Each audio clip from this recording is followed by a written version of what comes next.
you think of the past. Intimate fullness, day after day. Intimate fullness, day after day. Your passion, take it from me. I'll swear to you when to make yourself happy.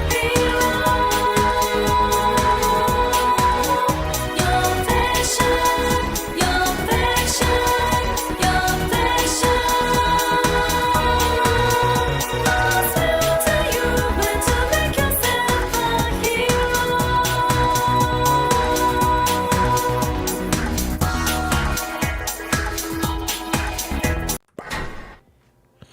What is good, people? It is the wait. Hold on. Let me make sure you're not muted. I had to actually Please. consciously look at this. You're good. You're good. What is good, people? It is the KOA podcast. I am Sasuke the Savage. He is everything animated and not muted. What is good with you fine folks tonight? We have a interesting batch of episodes to talk about for this week. So I hope you guys are locked in because we certainly will be. Yes, we have got a show for you, ladies and gentlemen.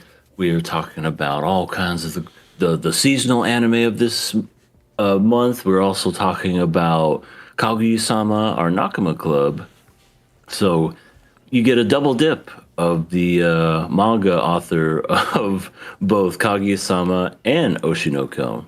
So if you're a fan of that guy, well, you came to the right place. And yeah, we are saving Oshinoko for last. So now you get to enjoy all that. For sure.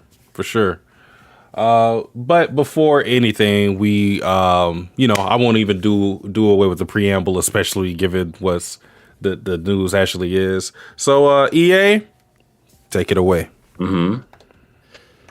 Okay. Hold on, where did it go? It Okay, disappeared. I got something that never give you the blues. Now let's get ready for the KOA. It's Miracle! Except, yeah, this will give you the blues this week. So I'm sorry. I feel like I always have to lie anymore when it comes to these news things. Yeah, we're always. Yeah, we might have to change the jingle or something because I don't know. It We got seems something that today that all you see. And all you see is violence in movies and a bunch of sad shit. But where are those good? Yeah. Where those good old KOA values. I wish we used to rely. Anyway, a legend in the gaming industry, Hideki Sato, the creator of Sega and all Sega consoles, has passed away today.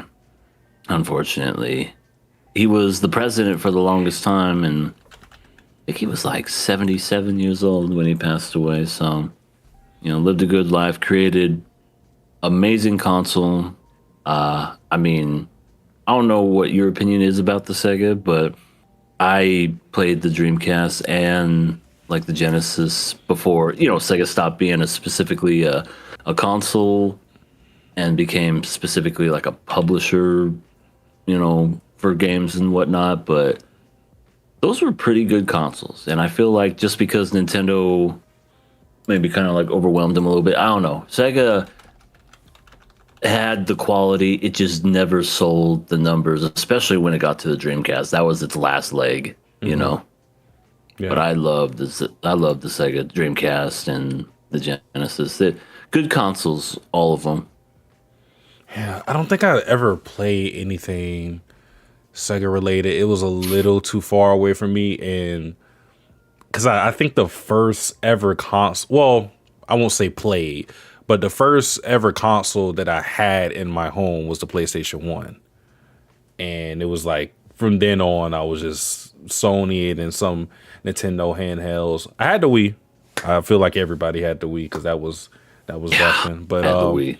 yeah, always got to give respect to the pioneers in the game, because that set a precedence and got other companies to make their own consoles. So yeah, definitely respect to him. Rest in peace, Hideki Sato. Yeah. The one other thing, it's not anime news or anything, but I just found out today the acting legend, the late great Robert Duvall, passed away today. He was 95. The name may or may not sound familiar, but he has been in everything. He was in The Godfather. He was. Oh, this is. Hold on, don't tell me this. This is. God, what was his name in the movie? He was the advisor, right? He was like the Concilier Zone. Yes. Yeah. It starts with an H. I can't remember his name in that movie. Damn. Yeah, I can't remember his name either. I just know him always as Robert Duvall, but he was in Secondhand Lions, Falling Down, where he was the sheriff, and his very first role was To Kill a Mockingbird, where he had a very little role, where he was just some kind of like mute kind of guy, but he was like a tall, saved the kids at the end. He was that guy. Boo Radley? That's Wow. Robert Duvall. That was his first role. Wow. When he had all of his hair and he was very young. Damn. So, yeah, that was him. He's been in everything. He was 95. He didn't do much movies. I think he just retired after a certain period of time. So, rest in peace, absolute legend who's like, I guarantee you look up any kind of movie, you would at least find Robert Duvall in at least one of your favorite movies. He would be in there for sure. Mm-hmm. Yeah. So, rest in peace. Rest in peace to him. So I think we are going to jump right into the show. As always, we will be jumping into Nakama Club. So we will be covering Kaguya-Sama episode 7. All right.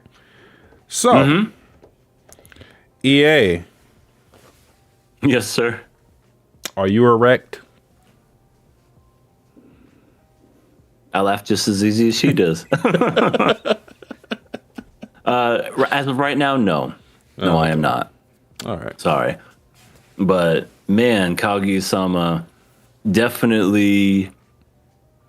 She has a funny bone for the dick jokes. And good old Chica just give it, just penis, boner, erect. Just saying anything in her pee. And she just can't help herself.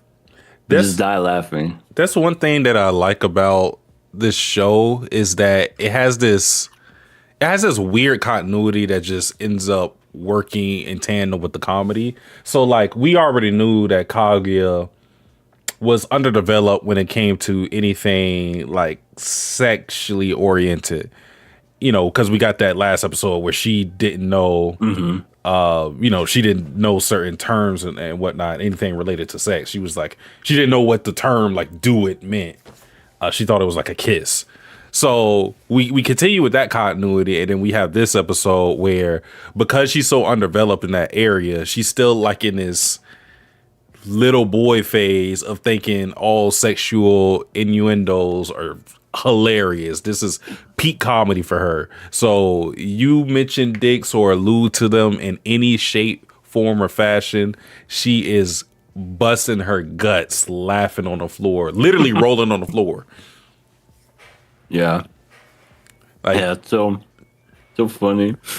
like Chica was doing Just a like form of like slapping the table. Yeah, Chica was doing some form of like ancient torture on her, the way she, the way she was busted up laughing with these jokes.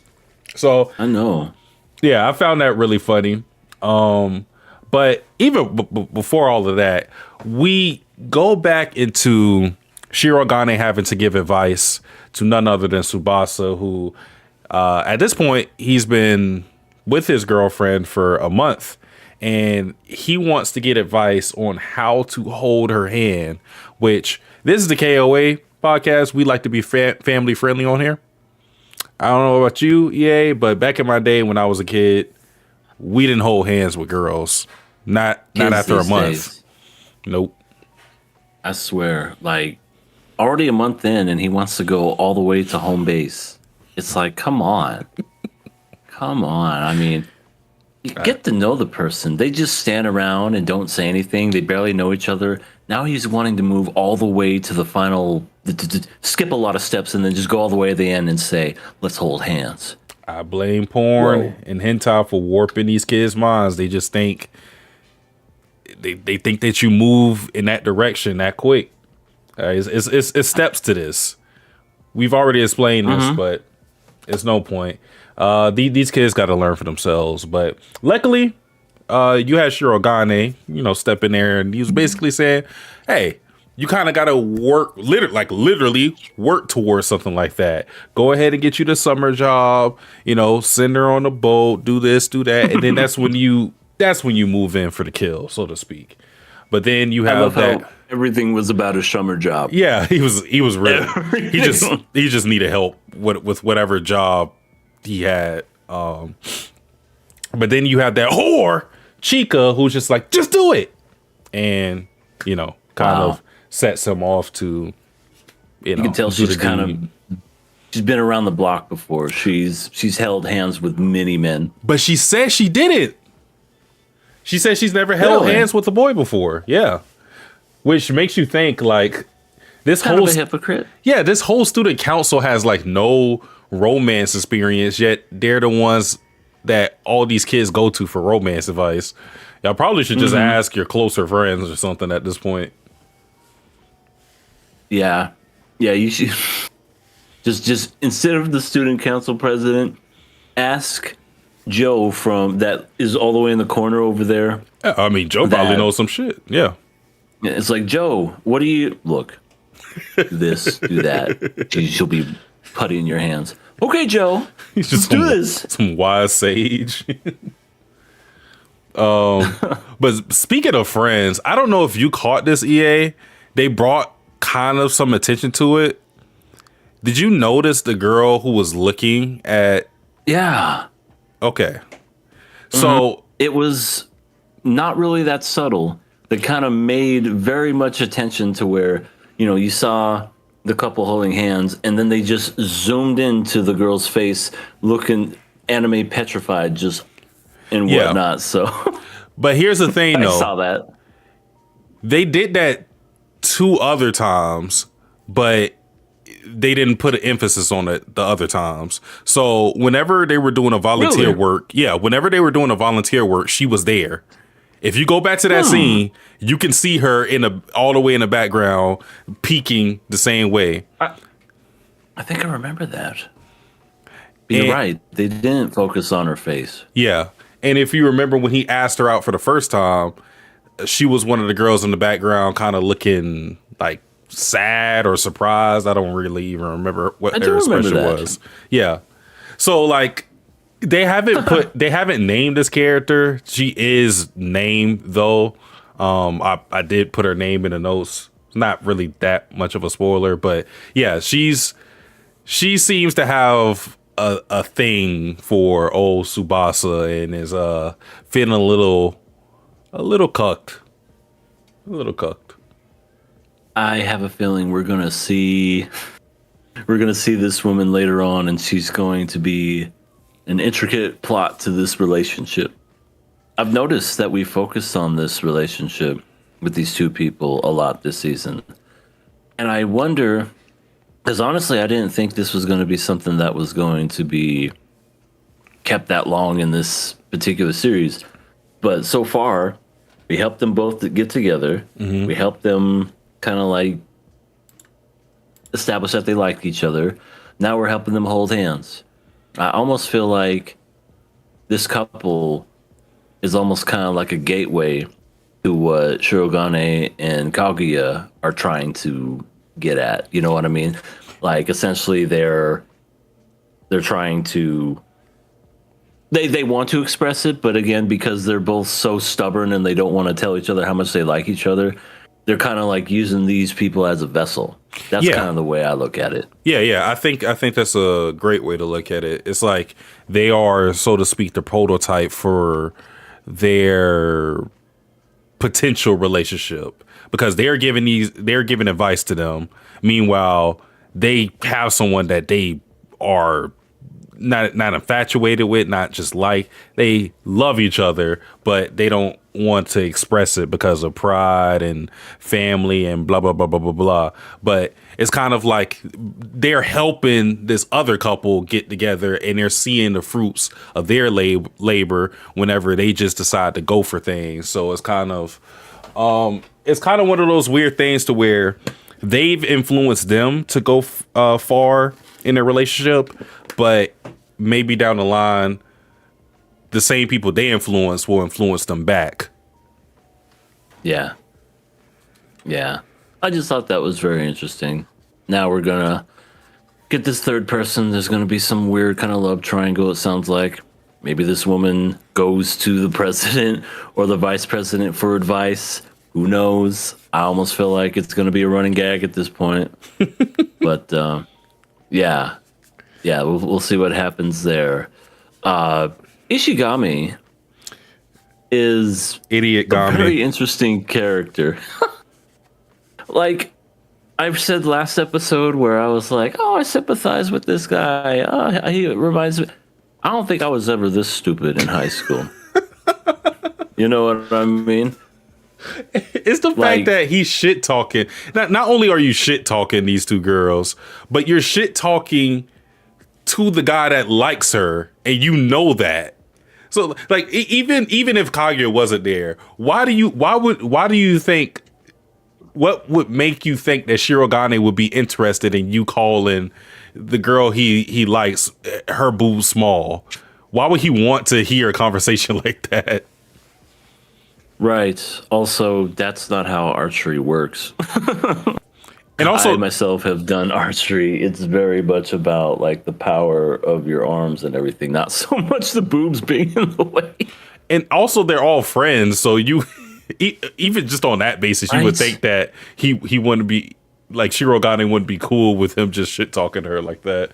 But I mean, he got his comeuppance in the most hilarious way. I was just thinking, why is he just letting her set up for this? Because Chika hears, because he shit talks Kaguya, shit talks Chika, and Chika's just like, okay. She goes, fold it, fold it, fold it. What are you making, origami, Chika? What's that? Just hold on. Oh. Okay, perfect. Paper airplane. He has not had any good experience on that couch. No. I mean, it's almost kind of like shitting where you eat, you know? They both, I mean, they're friends, yes, but also they work there. They are the student body. Why would you, even if they weren't in the room, you trust this man, Shirogane, so much to the point where it's like, I don't think he's going to say anything, so fuck him. Kaguya, small chest. Chika got them big bazungas. And yeah, that's all I got to say about that. Oh, she's right behind me, isn't she? Hi. Smack, smack, smack. And even before all of that nonsense, this man is the definition of petty, where he's just like, oh my God. We need to tax or get rid of, cut the budget with the soccer team. Why? Because they all have girlfriends. It's like, what? That's not a reason. Yeah, he called it like the happiness tax. Yeah. This is peak Ishigami in his incel phase, so to speak. Like, you know, he's hating on the jocks. It's kind of like looking at Tomoko, but not as gross in the beginning of Watamote. And he's a first year in high school, so I do give him some grace because, you know, at the very least, he's not destructive with his thoughts in you know, some of the things that he spews.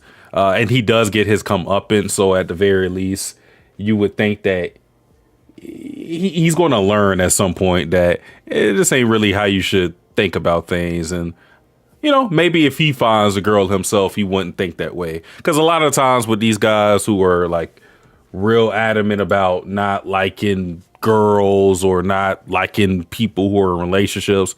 They just want that for themselves. And I think that's kind of, I mean, that is what's going on with Ishigami. He says as much because he goes like, because the guy was like, no, babe, I can't go on a date. I got to train. He's like, if that was me, then I would have taken her on a date. No questions asked. You know, so it's that whole thing. He is. I'm telling you, he is promoting school shooter vibes with the way that he acts. He's just so. Oh, all he needs is a trench coat and, you know, to tell people, like, I'm coming and leave a manifesto, and he fits the bill. Shirogane, don't go to school tomorrow. Huh? Don't go to school, Shirogane. Or Chika. Or Kaguya. No, Kaguya. He's going to want Kaguya to be there. No, Kaguya. Right, I say I take that back. Chika, you stay, or you go. Shirogane, don't come. Kaguya, you're the first to go. I got some for you, Kaguya. Just wait. Yeah. You wanted to scare me with these knives all this time? Well, how about a bullet? Yeah. Oh my God. I think the last bit that we got with this episode was the little flashback we saw of old Kaguya, who looked like a lot more dejected and not as jovial, so to speak, because she had like the kind of like dead eyes, and Chika talked about how she used to be called. She was full on Tsundere. Yeah, she was like, Tsundere. like Yandere. Yeah, with how she looked with the eyes, but yeah, she was like full Ice Queen. That's what I wanted to say. And back then, when she first joined the student council, she didn't like Shirogane. So it begs the question: what made her change? Was it just her love for Shirogane? Was it a gradual liking of Shirogane? Was it Chika herself? Because she did note that Chika was one of the few people that stayed friends with her, even when she was not as friendly. So, I know what it was. What was it? Shirogane was falling asleep on a train and called her beautiful, and then fell asleep. I'm missing a reference. Yeah, and then Marin goes, eh? Oh my God. Eh? Okay, that's where it is. Okay, got you. I was like, wait, what are we talking about? Okay, got you. All right. Because that's why that's the antithesis of why Marin likes Gojo. It's not for he's just such a nice guy. It's like, you're so beautiful. I mean, listen, Gojo had a lot of good things going for him. I mean, True. Kept her fed. He put 10,000 calories in her ass. And the fact that he was keeping up with her cosplay stuff and everything, I mean, like that's pretty huge. I'm not gonna lie. You know, always indulged in their hobbies and whatnot. You know, so. But I think that's pretty much everything. Oh, one last thing, I guess just a couple things really quick. Mm-hmm. I love the part at the end. I think it was like the middle section where they were talking about like budgets and stuff, and how Shirogane was getting pulled by both ends. Mm-hmm. Shirogane wins because he got to feel what it was like to be in a harem. Just, yeah. I mean, I'd probably let it happen too if I was single. I'd just be like, so this is what it feels like. Interesting. I like the part where Chika tries to bribe Shirogane to get a bigger budget with a Coke. Yeah. The part that was funny was when he was like, "Are you trying to bribe me?" and she tried to like blow it off, and she tried to whistle, but she can't whistle at all. So she was just blowing hot air. That was pretty funny. I love it when they have the characters try to whistle it off, but they kind of took that whole trope, but made it to where she couldn't whistle at all. Just. I wonder if that was a thing where they decided to do her not whistling because the actress couldn't whistle. That would be interesting if they went with that. That would be interesting to find out. But then the very last thing at the tail end, Shirogane was completely taken aback whenever Oh, Chica was trying to make him say dick jokes. Yeah. And he was just like, because of what she said. She said, Kaguya, I just was trying to get him to say, or not. It was okay. I just wanted was trying to get a dick from him. Yes, I just wanted a dick from Shirogane. And he was like, "Excuse me, what?" And then Perverts. they make him run off like a distraught maiden. He's like, "Oh my god, I can't believe this. Girls can't And like go- girls." Yeah, that's what it reminded me of. And good old Ishigami's just like, "What have I walked into?" And once again, this guy's a fucking idiot and walks in and goes, "Do you have a thing?" Yeah. And Chica just goes, So he's probably going to get his ass beat off screen. beat off screen. You got me. All right. Yeah, but Well, then he's gonna be a happy ending for him. the way he's getting whacked in the head, I don't know, man. He might die before Kaguya even gets to him at this point. That is very true. And she could just might He's kill so him. dense. He is so fucking dense. Just. Excuse me, Chica. Do you have a penis? They gotta I'm sorry. What? they gotta do some training for like sexual harassment in the workplace training for him. He just needs that. He actually is one of those guys that needs that DVD that you get in work Absolutely. orientation. Just sit there for 2 hours. This is not okay. Oh, you can't ask if they have a penis or not. Write that down. You can't talk about their boobs. Okay. Nope. Can't touch them either. All right. Man, I'm learning so much. Yeah. That's too funny. But that is it for Kaguya-Sama. So we are moving on to. Actually, before we move on, I said this in our group chat. I want to say it here because I truly believe this. Yeah. You already know where I'm going with this. But Ikoku Nikki, or Journal with Witch, has been one of my favorite things of this season.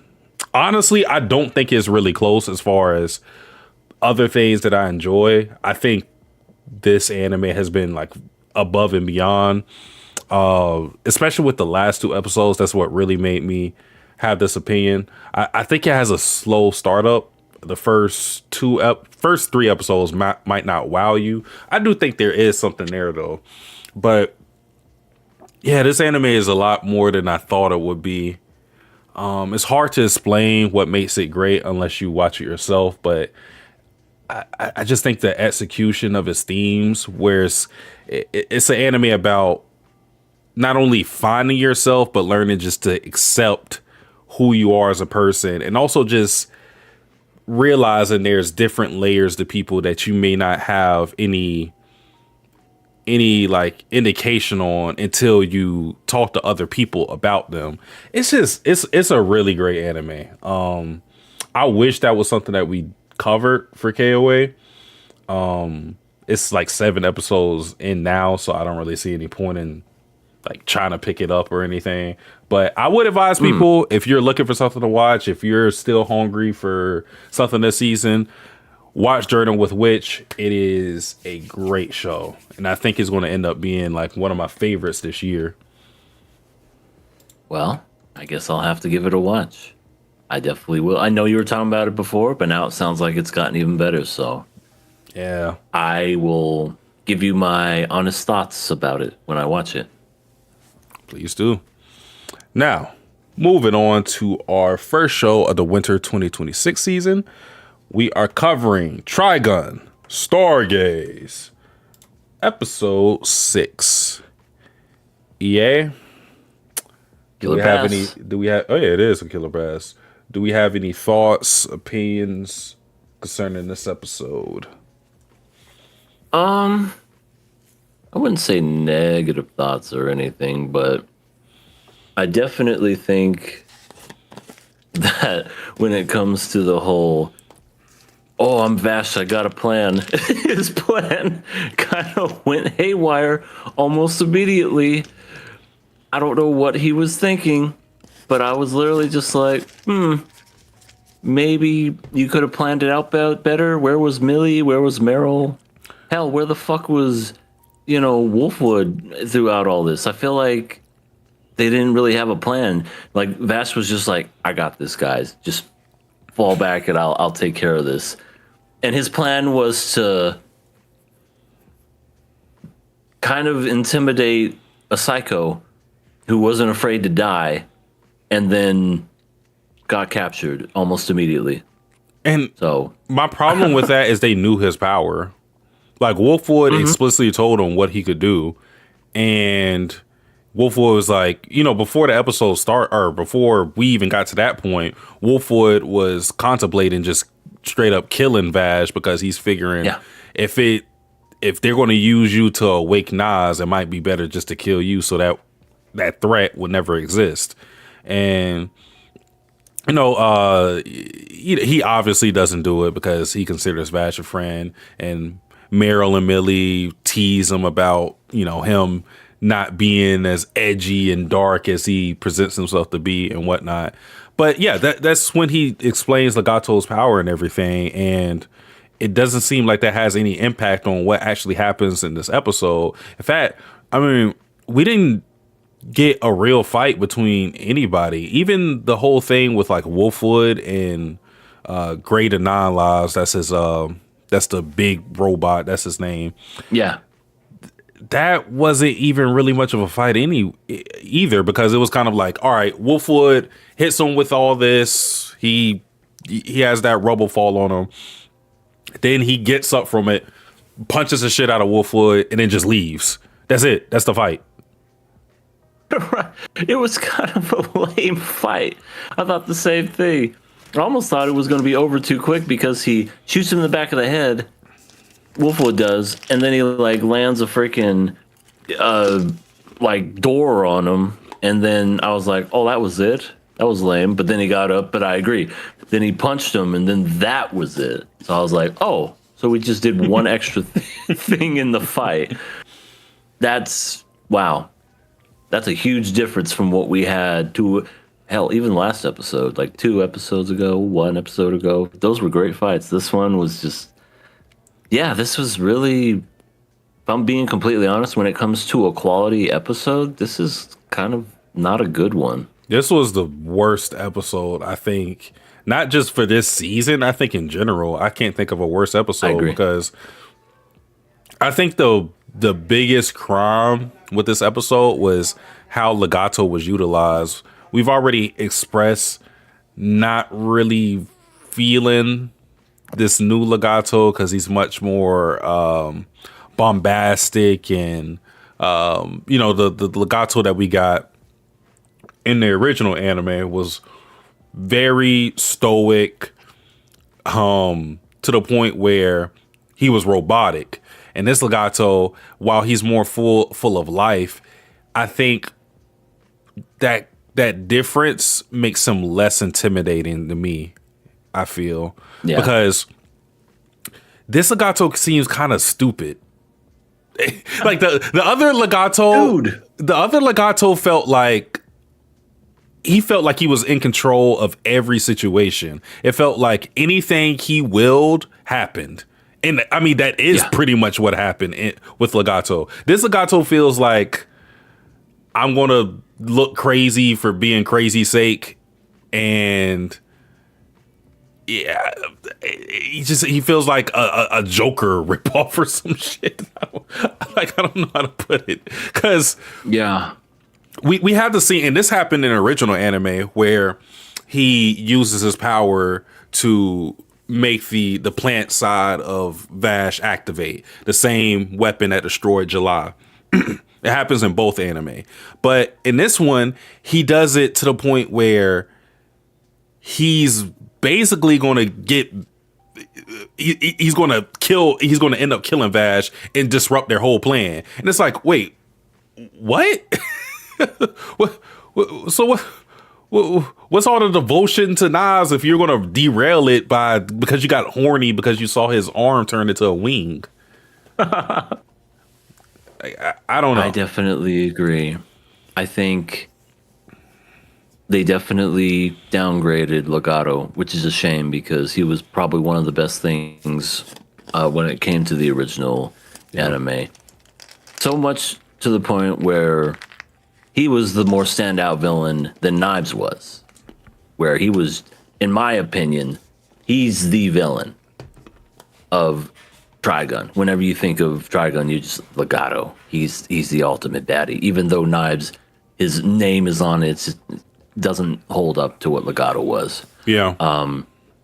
But this one, he does all those things that you said, and he also gets his ass handed to him by a little girl.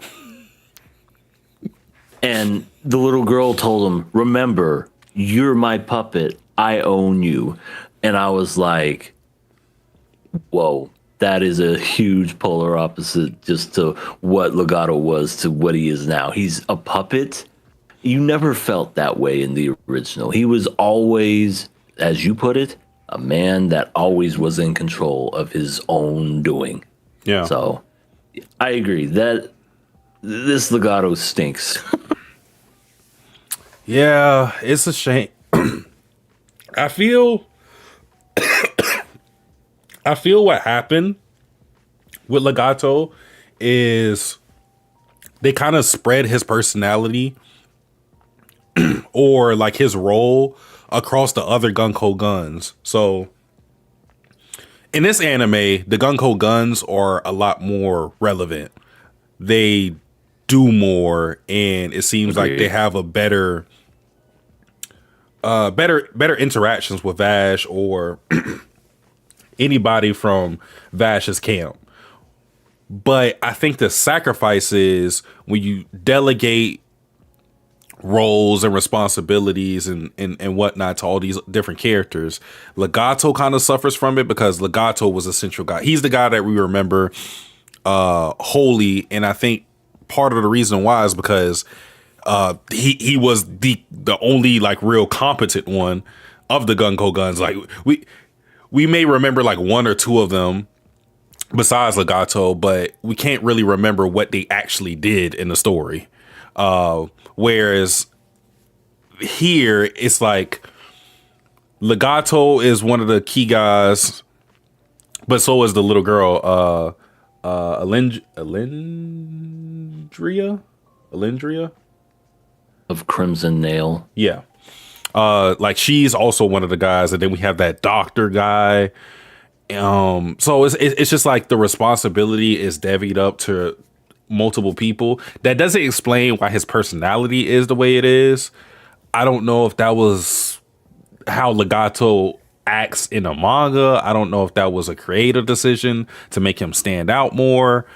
But honestly, I thought if that is the case, I think that was the wrong move, because I think Legato stands out just when you put him in contrast to Vash, because he doesn't really have too much of a personality outside his devotion to Nas. But I think that's fine because it makes his actions speak way louder than any like Subarashi, like any of the crazy antics. It dwarfs in comparison to what Legato was actually doing. You know, you actually felt fear when Legato would tell you what he was going to do, because you knew that there wasn't no fucking around. There wasn't any playing. He wasn't joking. He was just going to do it. Yeah. I was greatly disappointed in this Legato that we have.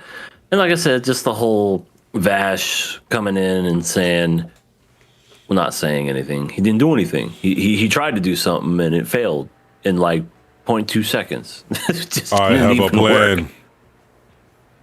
I have a plan. I fucked up. I didn't mean to do it. I thought this gun would scare him, and he just put his temple to my fucking barrel and didn't even do anything. Which, you know, he did that in the original, but I don't know. I felt like this was more goofy the second time around. Hold on. Why is my mic? I gotta do something real quick, EA. Because my mic is like, it's not giving me my effects. That's very weird. I don't know why it's doing that. This only take like a minute. Okay. I guess I'll chat it up when you'll be doing that. But yeah, that's essentially what happened when it came to all this and whatnot. One thing I will make mention of when it comes to all this, and I'm talking, this is all like happening before and whatnot. I liked how they're definitely trying to do the whole Wolfwood and Millie thing again. Yeah. You know, but this time I think it feels more authentic. Really? I think it feels more. Well, so far. I mean, they could fuck it up in the next couple episodes or so, but it's almost like, you know, you see her like kind of like being doting and right next to Wolfwood and like being kind of like happy and whatnot, and you know, Wolfwood's doing the whole, oh, I'm not interested, but I do like the fact this really tall lady's into me. Yeah. Yeah. Because I don't really remember the original that much. I almost kind of felt like they just shoehorned them in together. You know what I mean? I feel like with the original, they had like maybe like one or two important conversations with Millie and Wolfwood. I think honestly, I feel like it's kind of the same, because with Millie, I think the reason why you even saw a path for them getting together is because, you know, Wolfwood would do his Wolfwood thing, and then Millie would like show her positive personality and would have an effect on them. Like, for example, like the no smoking around the kids thing. You know, that was like a small scene, but you know, it impacted him greatly in the series. Like it was like little small stuff throughout Trigun. So I think they're kind of doing the same thing here. So I do think like the conversations they have are more authentic. Like it feels like real dialogue and not just, all right, we got to get these two together. Let's speech now. You know, no smoking around the kids. Yeah. So, in that regard, I agree. But yeah. It was weird though. You mentioned it earlier that Meryl and Millie kind of just not doing anything. I know they're not combatants, but I don't understand what the whole plan was. Like you said, because they get caught off guard by Legato and friends breaking through the ship, which they knew that was a possibility. Bash just approaches them. Wolfwood does his thing, and then Millie and Meryl are both like just watching on the jumbotron. Just, it's like they usually never just sit back and watch anything, even if they don't contribute much. They're always like one of the first people to jump into some shit. Yeah, and that was one of the cool things about them.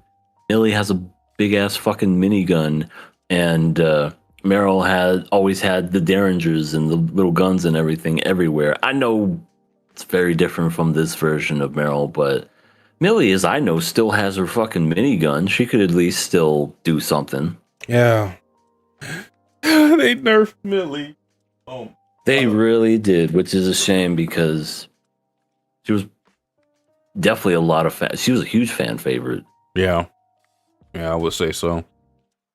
But yeah. So Vash and two plants get captured, and they're taken to the Gunko gun ship, and they use Vash like a battery. Yeah, yeah. They jumpstart Nas with Vash, and Nas wakes up and goes, "All right, time to play piano again." And he's like, hold on, I'm gonna wear my condom suit, and then I'm gonna go ahead and I'm gonna play my piano. Not, and by the way, we're gonna flood Alabama. yeah, not like not before telling us his secret evil plan, which is to basically destroy all the ships. Basically, what he did at the beginning, where he destroyed the ships and they all like rained down on no man's land. Yeah. He's going to destroy all these immigrant ships and have all those ships just rain down on no man's land and destroy humanity that way. Which, okay. Yeah. All right. I'm so glad you told Vash this plan.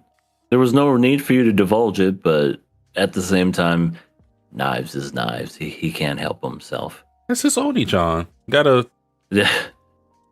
gotta make sure he's on board with your plan. And then Vash is like, "You won't get away with this, because I will stop you, brother." And then it's like, what? I guess Wolfwood's whole thing is like, he's there just to see what they're going, like what they're up to. I don't even know why. Like they didn't give a fuck he was there. That's my problem with it. It's one thing for Wolfwood to go like, okay, I know I can't do anything in this situation. Let me buy my time and let's figure things out. But why are they just sitting there like, oh, Wolfwood's back? You're a traitor. You're a traitor. No, my contract is up. Oh, okay. Oh, would you want anything? Do you want a nice sparkling orange soda or some tea, perhaps? I mean, no, the old guy straight up offered him like drugs or something. He was like, hey, yeah, hey, just like you used to. I know how you like it. Yeah, you want a little sippy poo? No? Well, if you change your mind, remember, it'll be here. Yeah, I thought that whole thing, I thought he was going to be like hiding, doing some reconnaissance or something, but he just walked up and was like, "What's up?" Yeah. You're a traitor. Nah, my contract went up. You know how it goes. Yeah, this is like, if the Legato for the original series saw Wolfwood just stroll up in here, he would have just killed him. It would have never been a discussion or anything like that. It would have just been like, yeah, no. What's good, Midnight? Hey, Midnight. Welcome on in. Yeah, well, yeah, I think Knives is older. I don't think but I thought they were twins. I don't know. I don't know how it works. They are, I think. But Knives is older, no matter what. Yeah. But that's pretty much the episode. It's a killer pass. Ooh, it is a killer pass. And this was a pretty weak episode. Yeah, I hate being in this situation. I hate predicaments like this. I don't. I'm going to lead it off the bat. I'm going to do it. Yeah, this was not their strongest episode, which is a shame because, like, I enjoyed the first season. I enjoyed every episode so far.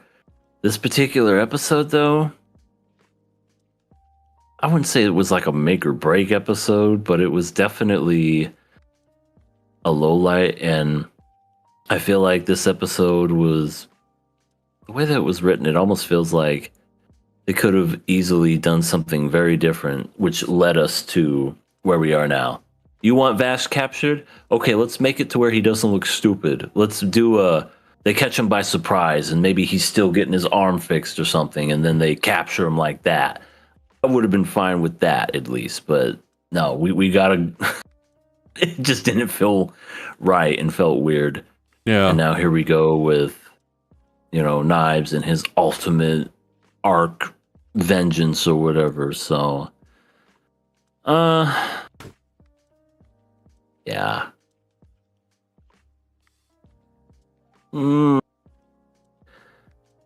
I'll do it. I'll rip the Band-Aid off. I'll be the bad guy.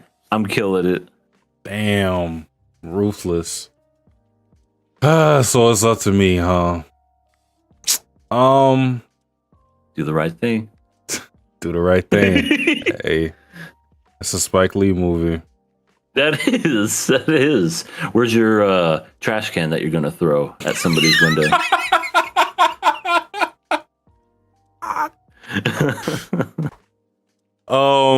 Okay. This is gonna. I'm not even gonna like dick around. I'm killing it.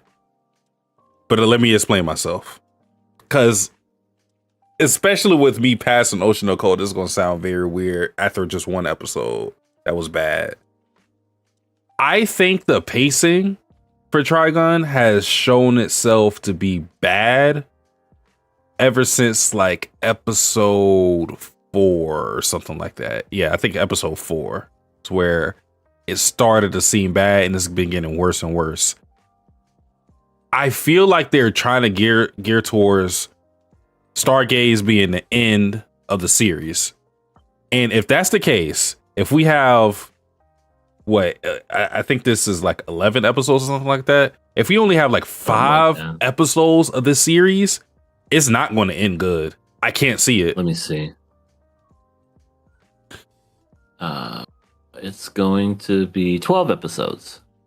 I still don't think that's enough. I think this series needs like I think it needs like another season. Yeah, like a whole nother season, honestly. But the way it's gearing itself up is it feels like it's set to end with this season. And if that's the case, I don't think it's going to end well. I'd rather see it die here and now while I still think fondly about it on the podcast than just slowly just me falling out of love with it. And that's not to say I'm still going to watch this. I'm still going to finish it. But same. I don't want another 3 episodes where I'm just like bashing it. I don't want to do that with Trigun. I really don't. I don't even feel like it would be a fun thing to do because it'll just be sad if anything else. That's why I'm choosing to kill it. This is like one of the what is the last show we killed? We killed last season, or the season that we were airing. That summer Hikaru died. We did? I thought we finished it. The last we did, but we killed the last episode because it was 12. Okay. Well, prematurely. When do we like it? I don't know. Prematurely? Yeah. I'm sure Decrepit Storm would know if he was here, but I can't remember right off the top of my head. I feel like it's been a while. It has been a good while. Decrepit, if you're watching this in the replay, drop in the comment what was the last thing we killed prematurely before we finished it. Yeah, I would have to look at all the seasons. But damn, we even finished Lazarus and that was ass. Yeah, that was another one where I don't know. I was more wanting to see how it ended. Ranger Reject. You're right. It was Ranger Reject. Yeah, we killed Ranger Reject because it was going in that like anime only original direction. I was like, no, not doing it. We did it like episode 9 or something. I was like, I could already see what they're doing. Did you ever finish it? I did not watch those last episodes. I couldn't do it. A lot of shit happened, and I was just like, "Where's Satsuki when you need him?" What happened? I was like, fucking Angel grew wings, and the Red Ranger was not dead and is alive, and all this other stuff. I was like, what the fuck? Yeah, it was all over the place. But I'm like, did that happen in the manga? Did that not? I don't know. Yeah. Okay, then. Like, she was a monster all of a sudden. I'm like, okay. Well. Trigun, Stargaze. Every star meets its end via supernova. So the light dims and we come to a close with this kill.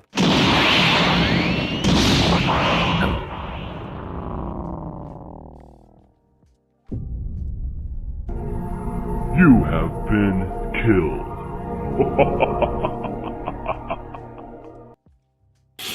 Moment of silence.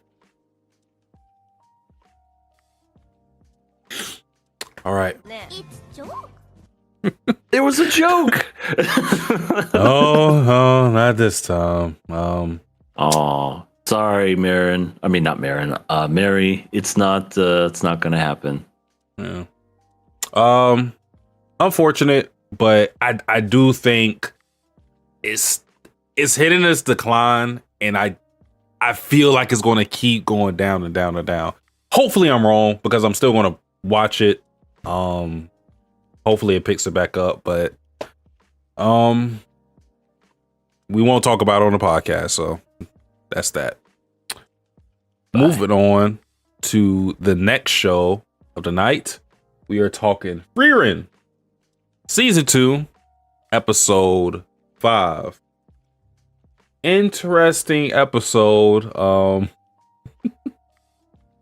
Where do you want to start? Yeah.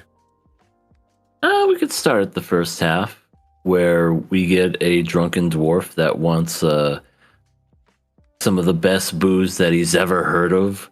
Bosaf. Boshaft. Yeah, Boshaft. And yeah, we have Fass, which is his name, which is an abbreviation for fat ass. No, I'm kidding. No, that's what I think of. Ass. What is he? He's fat ass. Bad. But no, I'm kidding. He's an older dwarf. They stop, and I'm saying Frieren and crew stopping at this town where they're like, oh, let's get the hell out of here. And Frieren gets bombarded with Fass like, Frieren, I'm glad you're here.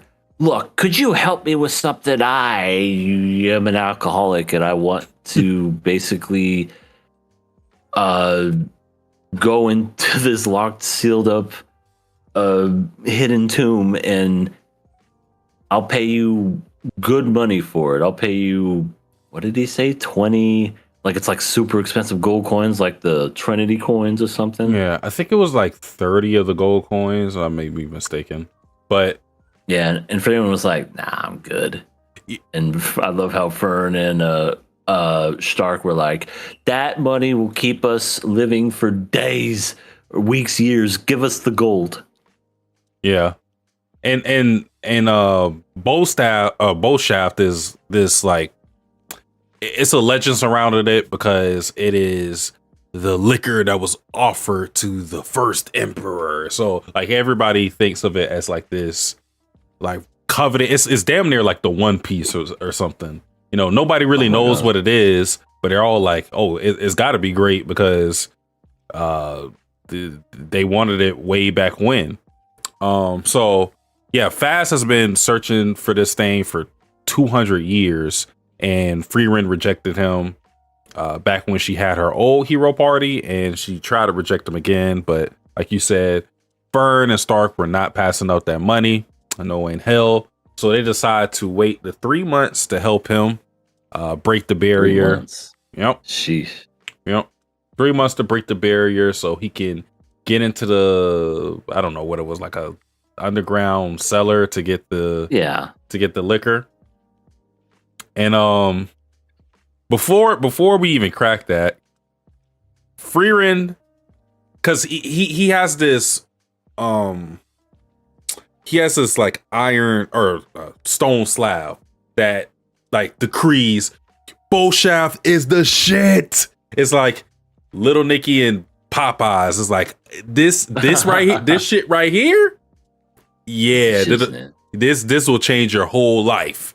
And Frieren, because Fass is telling the party about it, and Frieren is like, oh, this is written by Miliaudra or something. Miliaudra. Yeah, I think. So she knew the name. She knew because it was written in Elven, so she knew the person who actually wrote that. And we got a flashback of that girl who wrote on that stone monument, and she's like, "Yeah, I'm kind of a lazy piece of shit. Nobody wants to be like me. Like the example parents use when they tell their kids don't grow up to be like her." Don't be like your brother. Yeah. Whoa, what's good, QOW6? What up, KOA? Hope all is well with y'all. QRW. Been so busy with school and work, here to show some love. Appreciate you, QRW6. Yeah, nice seeing you, buddy. Hope you kill it in the both fields. Do your thing, Yeah, brother. hope you're doing well. Yeah. Yeah. She's like, she's like, hey, friend, what would you do if you were looking for something for like, I don't know, 200 years and it turned out to be shit? Friend was like, And she was like, I guess we'll find out, huh? So, Oh my god. she wrote on this monument that bow shaft is the shit, is legendary, everybody will love it, knowing damn well it was horrible. Like, because this was the liquor that people got during the inauguration of the emperor. So it was like cheap shit because everybody, like, they're passing around to everybody. It wasn't just some like glorious shit that the emperor drunk. It was something that they all had a party with. So she decreed that this cheap ass liquor was like the best thing ever. And if you find it, it'll change your life. Just a troll. That's rough. That is rough. But the crazy thing is, I could see people doing that even back then. Like, there's going to be people doing it now. There's probably people that did it back then, I'm sure. Like, there'll be like stuff people find best, insert whatever it is, ever made. We'll never know that because it was like all those years ago. But it is kind of funny, though. I love your description of her. Elfin body, troll in mind. That's exactly what she is. She just stared off and looked at creeks her whole life and was just like, you know what I'm going to do? I'm going to make a Reddit post and put across some fake news and make people believe it. That's essentially what she did.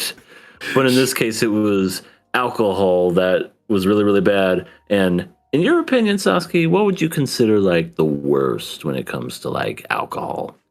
You've had it before, and you're like, oh, this is disgusting. I mean, I said it before, but the worst experience I ever had with any type of alcohol was tequila. So I just stay away from tequila at all times. I don't know if that's the worst thing I ever had, but it's something I typically don't try to drink. I don't really like gin either. So those would be my two. Yeah, for me, it's vodka.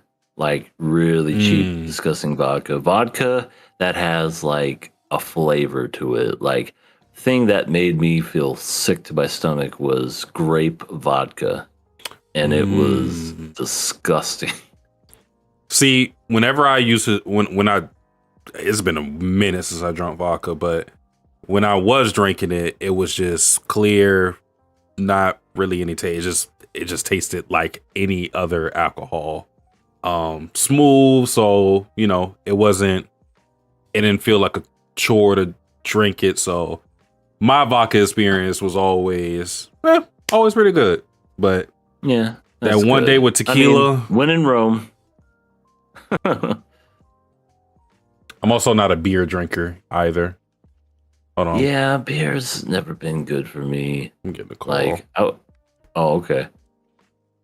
I would say the worst type of beer for me was I don't even consider it beer. Is it a beer? Like Heineken. Like Heineken's really bad. Like, no, Heineken's tastes definitely a beer. I had that before. Yeah, but I didn't like it. It's just almost watered. Kind of like, here's some hops and water. That's essentially what Heineken is. Nah, not a fan. But yeah. So Fast has to eat the fact that he's been searching for this legendary liquor for 200 years, and it turned out that it was horrible. And of course, we get the classic Frieren flashback of what Hyder would do if he was in both Shaft situation where he was looking for something for years and years and years and found out it was trash. And he was like, I would probably laugh it off and just, drink with my friends and just have a good time. And that's what Fast ends up doing. He ends up basically opening the vault and letting everybody in the village have a drink. And, people are probably happy that they ain't got to pay for it. So they all, are happy to drink the legendary bow shaft. 200-year-old beer. I mean, at the very least, you get to brag like, oh yeah, this is the legendary bow shaft, even if it's not that great, everybody gets to, indulge in that experience. So at the very least, he's happy for that one day where they get throw that big party. So, that was his award. Basically, it's a theme that we always get with this show. Like, the journey is more important than the destination, so to speak. Yep. Yeah. What we got was shit at the end, but I think it's the memories that we made along the way that we will remember more than the beer itself. I mean, yeah, we'll remember the beer, but we'll also remember the stuff that we did to get to that. Yeah. And then I guess the second half, we make our way to Norm Company. The way she was describing it almost seemed like that they were just like a town that just deals in like arms and mining and all that other kind of stuff. Funniest shit happened this episode. It definitely made me laugh a great deal. Frieren had herself some debt. Yeah. She had to pay off some debt. Her party spoke to this man's grandfather 80 years ago and was like, don't worry, you can pay it back whenever. So then now we're introduced to the great grandson, or just grandson in this case. Mm-hmm. And he was just like, well, I'm not him. I'm more like, I want to see results. I want money. You owe me money. Yeah, and then it was you need to you need to provide us somebody. Frieren gives all of her buddy, and then the guy was just like, this ain't enough. You still owe more. Not enough. And the next scene, she's in a fucking potato sack, and it's just like, with that face, just like, I have to work off my debt for the next 300 years. I feel like that math is horrible because like he laid out the number that she had to pay off, and I'm just like, okay, there's no way 300 years of Frieren, like we're not talking about some just normal muscle guy, 300 years of Frieren servitude. There's no way it would take that long for her to pay off her debt. No way, with everything that she could do. I was like, yeah, this is the biggest scam if I ever seen one. It was. She just let them do it. Was the funny thing, because the big guys just carry her off, and I'm like, Frieren, you could like beat these guys' ass pretty handedly, I'm pretty sure, but you could destroy that whole town in a blink. Yeah, but at the end of the day, she did feel indebted to this family because his grandfather gave them money in their travel to take down a big monster king, because when they traveled to the northern plateau, they were in need of funds, and he just gave them the funds. Really no strings attached. He made the contract, but I'm not sure if he even made the contract, but he gave them the money and didn't give them a deadline to pay it back. And unfortunately for Frieren, everybody except for Eisen is dead, so they can't pay it back. So they snatched her ass up as soon as they saw her and was like, yeah, we need that money because we're kind of doing bad right now. And that makes me think, because the guy noticed her, looked underneath the desk and saw her face. Did you see how many faces they had underneath that? How many people did his grandpa give a bunch of debt to? I don't know. They had Eisen's face on there too. Oh my god. Yeah, it just makes me think that like his grandpa was just more of he just didn't really hold his funds together very well. He just kind of like made deals with people and said, you could pay it back whenever. Don't worry about it.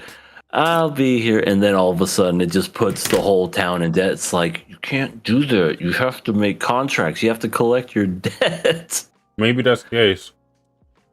Yeah. But I think in this, I think I don't know if there was a reason stated, but I think the monsters kind of devalue this trading company because they weren't able to like run the logistics how they wanted to. They had like what I think it was like the bridge that was destroyed. Just a lot of turmoil that existed within this area. So they needed Frieren's help to find silver so they can boom the economy and start to rebuild. And she uses like I don't know why they just decided to take off with the animation with Frieren searching for the silver, but yeah, in grandiose fashion, Frieren uses her magic to find the silver. They mine it, and thus her debt is paid. Yeah. I like it too because I thought it was kind of comical. She used that whole thing, got the powers of the fucking universe, and it's like, where's the silver? It's literally right in front of you. It's over there. Okay. You know where you were, where were you hitting and digging before? It's literally right there. Just keep hitting it, and you'll get the silver. And yeah, I don't know, didn't even seem like it was a whole day that she was like, down there in the mines to where all of a sudden all the debt was paid off once they found all the silver. Because Fern and Stark were trying to find a way how to get her out, and Fern is a real one. She was willing to murder some people just to get Frieren back. Understandable, considering like Frieren is pretty much her surrogate mom, so makes a lot of sense. Yeah. But she didn't even like blink. She held up her staff. She was like, we were planning to raid tonight. And then Frieren was just like, I don't know what she said, but she was just like, oh, that's so She called them hot heads. barbaric. Okay. Yeah. Yeah, that was pretty funny. Which I mean, just the it makes a lot of sense that they were raided because I mean they need Frieren for this trip. I mean they're going where they're going because of Frieren, but they probably wouldn't survive in the Northern Plateau without Frieren. So she's literally their lifeline. So they're just like, yeah, we're not staying in this fucking place until we die. So we're gonna take Frieren and leave. yeah. But that just made me laugh so hard, just seeing the Frieren face and her just going, I'm going to be here for 300 years. And just how she was willing to leave and be gone with all that. She said, take care, guys. I'll see you later. It's like, no, you won't. 300 years, you won't see him later. Maybe on our lunch break. Yeah, we'll see you on the lunch break. Yeah, but yeah, she paid her debt, did her thing, and now they're gonna, I'm assuming after this, just continue forward with their journey. Mm-hmm. Mm-hmm. So yeah, that's pretty much everything for that episode of Frieren. So we are going to move on to none other than everybody's favorite shonen, I think, Jujutsu Kaisen. Yeah, it's everybody's favorite. The Culling Game, Part 1, Episode My 7. son loves this anime. Yeah, I could see that. Mm-hmm. Gen Z really loves JJK. And they love the other manga that Gege made that's a continuation of JJK. Yeah, I'm never going to read that, but yeah, that does exist. I mean, he tells me it's good, so I'm just going to take his word for it. If I read that or even look into that, I'm going to be spoiled, which it's not going to be hard for the JJK community. I've been fucking spoiled. I knew about Maki years ago with the whole her being burnt thing. Mm. You know, it wasn't ever a surprise. Yeah. So, anyway, yes, episode 7. Let the Culling games begin. First, Reminds me of Fortnite. Well, yeah, I mean, I put that in the notes. Oh yeah, we'll, you did. we'll get there though. The first thing that happened was one of Yuji's friends gets saved by Kinjaku, who basically takes her out of the border, so she won't be a participant in the Culling games. Which it's like, if he didn't say what he said there, where he said, "Thanks for being friends with my son," nobody would have known who that character was. Yeah, I honestly didn't know who she was. I'm like, who is she? Why do I? Huh? I was just like, I was like, wait, who is this? You like that? I think for real, they only show that character in episode 1, and that's it. And it's like for that long because yeah, he's not in school for the majority of like his actual school, not like Jutsu High. He's not at that school for longer than what, 5 minutes of the story. Yeah. So yeah, that. yeah, I don't even know the character's name, but yeah, Kinjaku. Hey, he's not all bad. You know, he's a Yuji's friend, I guess. You know. Yeah, he only destroyed all of Japan and Tokyo and everything, and has them playing this game where he's forcing people to kill each other. But he's a nice guy. All things considered, yeah. He's considered, yeah. Hikari. Oh, this man. Oh, what is good, Decrepit Storm? Hey, Decrepit. Oh, Decrepit. Oh, you're gonna hate us. Oh, Yeah, whenever you catch up with this, you're gonna hate us. But welcome in. Yeah, welcome. So Hikari learns about Gojo's sealing and Yaga's death. It seemed like he was actually fond of those guys. He's not too high on Jujutsu High, but it's probably more so to do with the higher ups more than people like them, because Gojo and Yaga are on kind of like at odds with the higher ups. They're the outcasts, so to speak. So you know, he was kind of distraught to hear that, but they had to kind of move on so they don't dwell on it too much. Remember, pandas cry too. Even pandas cry.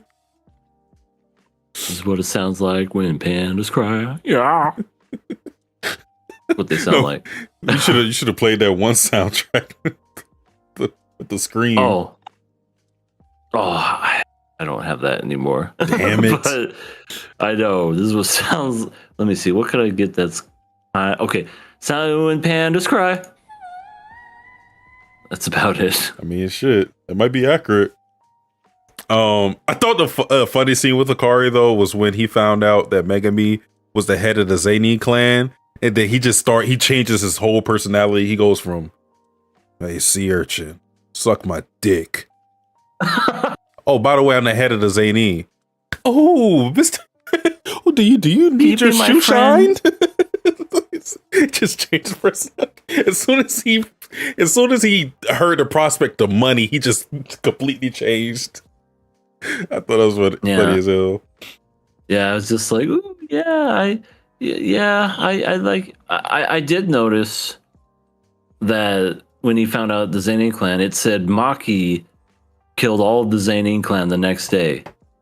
Yeah. So all that stuff that we saw in episode 4 happened after the fact. Mm-hmm.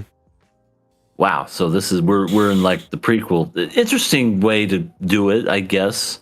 It was just something that I noticed when I saw it. I'm like, oh, so all those events happened the next day, but this is like before all of that. Okay. Yeah. I don't really think it messes with the continuity of anything, so it's just like, okay. Yeah. This is an interesting choice, I noticed. Yeah. So one thing that we found out is that Yuji is already a part of the Culling game due to Sukuna having a pact with Kinjaku to be in it. So because of that, Yuji has I think it's called Kagome, the little Kagome! Sit boy. Yeah. He has like the little mascot game arbiter thing following him around. So because we got the rule change with Kashimo where he says, I want all players to be able to see each other, what colony they're in, and how many points they have. So because of that rule change, Yuji is able to look at everybody's points and whatnot. And Yuji and Megami come up with a plan. They go, all right, since we want to change the rules, what's better than just trying to kill people for the points is trying to negotiate with the person who has those points so they can change the rules that we want. Because some of these people may just be in it because they are just in it. So they're hoping they can negotiate with people who have those points. So Megami wants to change the rule specifically to help his sister who's a non-combatant. He wants there to be a rule to where they can exchange points between players, and he wants to possibly make a rule to where they can basically buy out their way from the culling games. And there may be complications with that, but he still wants to at least try. For sure. Yeah. Yeah. So they're going into this thing. They have rules set. Everybody has their plans on what to do and where to go. Except old piercing face. She's not gonna go in. She's just sitting back going, why can't I join? Because you're too pretty. I want you to be here. Just keep those lips wet for me, baby. Keep those lips wet when I get back. I'm gonna make out with you good and hard. Yeah, he just tells her just to get the fuck out of Dodge, which I mean, pretty good advice considering that she probably isn't. From what we saw with the whole Megami thing, yeah, she has like this weird gimmicky power, but she's not really that much of a combatant. It doesn't seem. Not really. Her whole power was just a stall, so she's not really built for the culling game. So there's two names, Kashimo and Higuruma. We saw Kashimo already, and he was the guy who made that rule change so they could see the green hair. Yeah, so they could see each other's points. The guy who wants to kill Sukuna. So they don't know who he is, so they're looking for him, as well as this other guy Higuruma, who also has 100+ points. And Hikari decides that he's going to look for Kashimo since he has more points.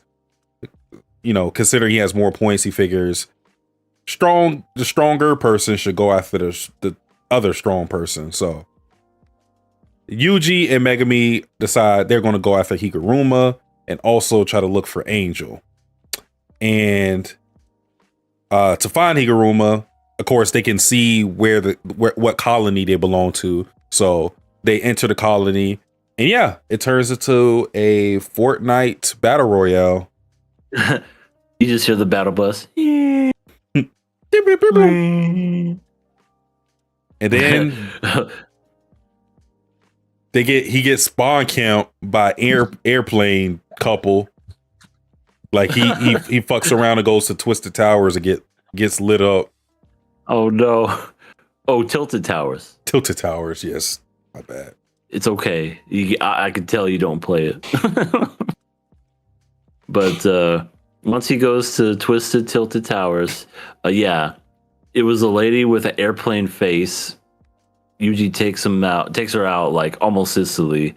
Then we have propeller face and lovely animation. Just love it. You know, I love it when you just see the attention to detail, and then it like reverses and he goes backwards after him and whatnot. I thought that was pretty cool. But he beats them both up.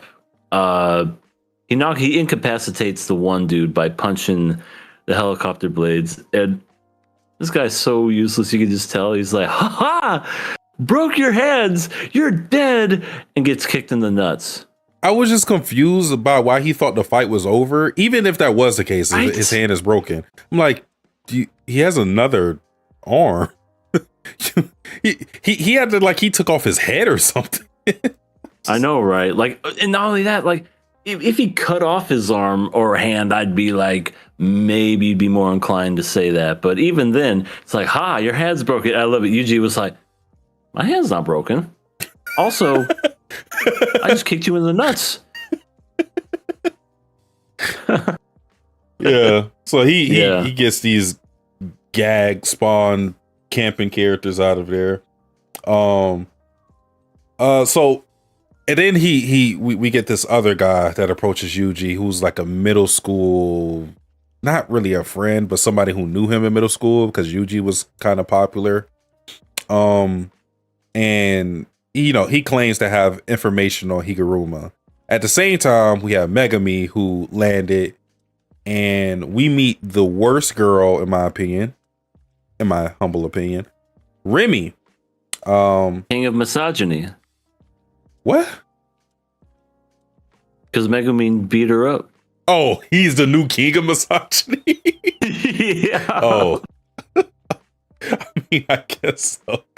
She just had it looked like he just pimp slapped her. She only had like this little mark on her. I don't even know if he used his power. She was like, Itai, why did you do that? And he's like, talk. Talk. He wasn't even trying to hear it, just like, talk. I want to know where Higurumi is. Yeah. We got Red Pill Megami now. And yeah, Remy is she's just annoying. She plays up the whole girl What's with up? the ball hair. She had the same ball hairs that one girl from the fishing anime we saw. Oh, I don't remember her name, but I know what you're talking about. For Negapausi. Yeah, I wonder if they're related because it was just a weird design with the hair. It's just like ball. And it's like she's got an alien symbiote on the back of her head, just like that girl. just waiting. Let me out. But yeah, she plays up like the whole cutesy act, or I guess to try to seduce him, but Megami, it just really doesn't work on him. He just doesn't care. So yeah, he's just like, yeah, bitch, just take me to Higuruma. And by the end, won't you be my knight? yeah, he's like, sure, whatever, take me to Higuruma. I don't give a fuck. And by the end of the episode, the guy who's being a tour guide for Yuji and Remy, they both give conflicting information on the whereabouts of Higuruma. Higuruma. I to answer your question, Sasuke, I don't know who the liar is because I almost want to say they're both lying. Could be the case. But maybe, just maybe, if I'm just to kind of put two and two together, because it did kind of give off like an eerie kind of thing towards the end. I'm like, something's going to happen. They're going to jump both of these people, or so. I don't know. They could both be liars. Maybe one of them could be telling the truth. The other one is. I don't know. This is the king of misogyny, so we can easily point out and say Remy is the liar because she's a woman. But I don't want to go that far. The Cripple Store said he's the head of the Zeni clan. It only makes sense for him to be the king, the KOM. I mean, Oh my god! Hey, you're right. Makes sense. He took it on the Well, mental. there you go. We now bestow upon you the new crown of misogyny. Fresh and Fit is the best podcast that ever existed. I eat red pills every day. So yeah, I mean that was pretty much it. It's just suspense on who's the liar. Is it Remy? Is it him? Is it both? Or are they both telling the truth somehow? I don't know how that would make any fucking sense, but right, he's in two places at once. Yeah, I mean, makes you wonder. Yeah, but I don't know. But yeah, and we'll never know because this is where our journey ends with JJK. Sorry to say. You wish. No, I'm kidding because next week we don't get a new episode. Oh, Damn. We don't get a new episode with them or with Frieren for some reason. I don't know why. I just know that maybe they're giving their animators a break. Maybe there's some kind of holiday in Japan. I don't know. Well, we were jumped ahead with JJK just because of that first episode being like 2. So True. we were Very all true. So we're still going to be on schedule for like as far as the other shows for JJK. Frieren though. Yeah, we're going to be a little behind, I think. Oh, next week it's gonna be a short podcast. Oh shit, it is.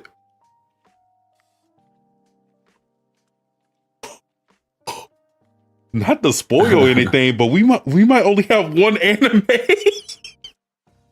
We might only have one anime next week. Oh no, Wow. not next week. Not next week. Not Not next next week. Okay. Nah, it wouldn't work. Yeah. I was Okay. about to say, Jesus Christ, that was crazy. Wouldn't that be something? Welcome to the King of Anime podcast, where we're talking about Nakama Club and nothing about the new season. Yeah. Take you back to our first season, that fateful fall season. God. Yep, that's exactly what it was. The fateful fall season. Oh boy. Well, that is pretty much it for JJK. So I think it is time to talk about the last and I think it's safe to say the most interesting episode Very interesting. of tonight. Oshi no Ko, season 3. Unfortunately, only episode 5. Oh boy. So this essentially is the Kana episode, as you can tell in the thumbnail.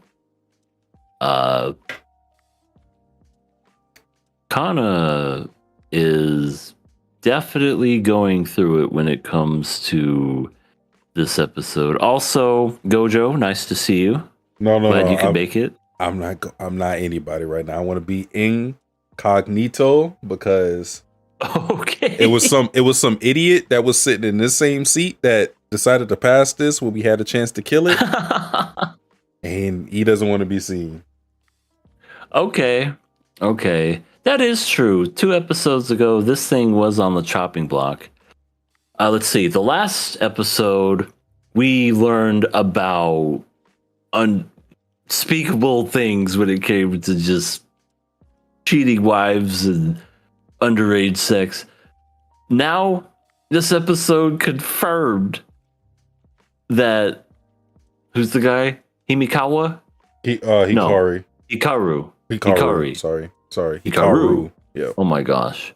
Hikaru was indeed 11 when Himikawa was conceived. So that means that the cheating wife saw an 11-year-old and went, yeah, that's something I would do. Just... Oh my god. And I mean, I know we, not to beat a dead horse, because we really did talk about it a lot last week and whatnot, but it was just confirmed. I thought it was interesting because Akane was like researching all this, and she was just like, oh, this happened, oh, that happened, oh, crazy. If he is linked to Ai's murder, that would mean that he was, you know, not old enough to be convicted of a crime or whatever. And I'm thinking, how does that work? I'm sorry, if you plan to murder somebody, it doesn't matter how old you are, you would still see jail time. Yeah, that part also confused me. I think it's specifically because it was something that was planned, that she is thinking that there wouldn't be any like real conviction for it considering his age. Just because it would be like hard. I feel like it would be hard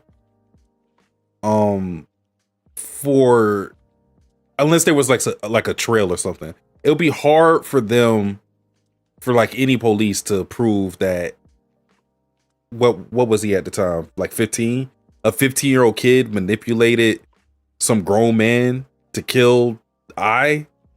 It would be one thing if he did the murder himself. Then it's like, sure, yeah, you're going to get convicted and whatnot. But I think it is harder to convict somebody who's of that age when it comes to masterminding a plan that intricate, because I guess they'll be like, really? Like, I don't know.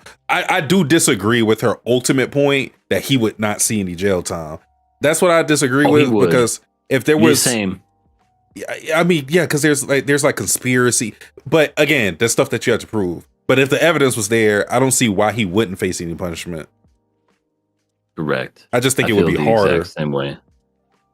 Yeah, exactly. So ultimately, what it's sort of leading to is we can't convict this guy, so we're going to have to kill him instead. That's essentially what they're kind of leading to, which is I'm like, okay, yeah, let's murder. And now Kana is about to become Miss Murder. She's going to murder. No more Mrs. guy. Batman. Now we're Red Hood. Now we're Red Hood. She got her knife. She's ready to carve this guy's face and go, let's put a smile on that face. She might actually do something like that. She's just a little nutty. Oh yeah, you're right. The crevice. Yes, no. So if he was 15 when she died when she died was when like they were 5. 5, so he was 20. Yeah, so like, what the hell is Akane talking about then? That makes even less sense then. That makes even less sense then. Yeah, I'm glad you pointed that, because now that doesn't make any sense to me. Again, I feel like this is nothing more than just to get them to we have to have a plot where this guy's gonna die instead of putting him in jail and see him behind bars the legal way or whatever. We have to murder him. Either way, they still would have had to done their own investigation, because like, what are they going to go to the police with? Hey, this guy killed this popular idol all these years ago because what? They wouldn't have even had a reason. Yeah, they wouldn't have had a compelling case to even give the police. So they could have still went the whole route of, we got to investigate this, or her going, I got to investigate this by myself because nobody's going to believe me. I just think that one line of saying like he's not going to get convicted for this is kind of stupid, considering if the evidence was there, why wouldn't he be convicted of it? I agree. He'd be in a jail cell no matter what. Satsuki? Who is Satsuki? My name is Guy Incognito. You remember that one episode of Carol of Tuesday where Tuesday wears the glasses? She's like like Ertugun sees her and she's like, oh, I'm Wednesday. Sometimes I'm Thursday. Oh my God. Yes. No, I'm sorry. Yeah. Yeah. So then that happens. Ruby gets a call from other way. Akane gets a call from Aqua, and Aqua's just like, I'm really going through it right now. This old man basically called me an idiot to my face and made me have a meltdown, and I punched what's her face in the face, a hand, not face, and I just want to know, should I like ignore this, or should I don't know, what do you want me to do? And Akane was like, you do you, boo-boo. And he was like, yeah, I'm glad I called you, thanks. And then that was essentially the conversation. Yeah. I mean, I've always shitted on Aqua. I feel like it's such a shame that the show is going in the direction that it's going, because I feel like Aqua is at his most likable. Honestly, it's very funny to me how the whole thing got flipped, where I'm more of an Aqua fan than I am any of the other girls in the series, really. But yeah, he's at a low point. He doesn't know whether he should just continue on with his happiness with Akane, being in this relationship, continuing on with this acting roles, just living life? Or should he go back to the revenge plot, which is kept him tethered to this realm of darkness, because it's something that he feels like he can't ignore because it was so vital to his childhood and his continuing teenage years. But yeah, Akane tells him good advice, which is you need to make your own choice. Whatever choice you make, I'll support you in it. I mean, yeah, that's pretty good advice. I am still very afraid for what's going to happen with this relationship, considering that Akane is, going to keep that information about his dad secret. And I'm especially scared because of something that happened later in the episode, but we'll talk more about that. Oh boy. So Kana. Kana Kana. was pretty much the rest of this episode. Yep. Yeah, she was the main character this episode for sure. Yeah. So we saw a little of her insecurities, which this part I definitely understood it because Ruby's talking to her managers or her manager, and he's talking to her about how his sister got canceled and whatever. And then Ruby's like, "Oh, why does she just join Bikomachi?" And Akana's kind of looking at her like, "What the fuck? You're not going to talk to us about this or anything? You're just going to..." And I'm Destiny's Child. Yeah. And it's like, she's also insecure because if Mimi were to join, it's like somebody who already has her gimmick would be overshadowing her. And by her own measure, she's the least popular Bikomachi member, which I'm not going to lie. The Crepa Store said he watched the VOD of my reaction to it. I laughed when she said that, and I just poked fun at all the Kana fans because I was like, there's no way after everything Kana has been through that she's the least popular. I was like, meme is in front of you? I was like, I understand Ruby because Ruby is the main character. She's had this resurgence. She's not Ruby anymore. She's Omega Ruby. Cool, got it. But meme? How did you let meme surpass you? I thought after we got that arc, it's the teeth and the devil horns. Apparently, in the devil horns, it drives the men wild. I thought after we had that stage play where Kana got overshadowed by Kane's performance, I thought after that would be like the kick in her ass to get into gear and to take her acting serious and to really lock in with the idol work. But it seems that in this past year, she has done nothing, which is just baffling to me. She's heartbroken. We're gonna hold on. We're gonna talk about that. Those shades down. yeah, I can't reveal. I'm just like, what has Kana been doing exactly? Because she's had a year and she's not getting any roles, and I feel like they try to excuse it with something that happens later. But I just went like, what happened to all that drive from this character before? Like, did Akane just steal her soul in that stage play without us knowing? I guess it. I honestly feel like just the way that they portray her in this series, like they really want to show that she got completely and totally tore up and messed up by the fact that Aqua is with somebody else that isn't her. But it's like a year. Really? After a year, you're still hung up on the guy? You haven't texted him. He hasn't texted you. You try to reach out to him when he's going through a manic episode and you get slapped. It's just like, she needs to really do something. I agree. Where's that drive that she had after doing the play? It just went away.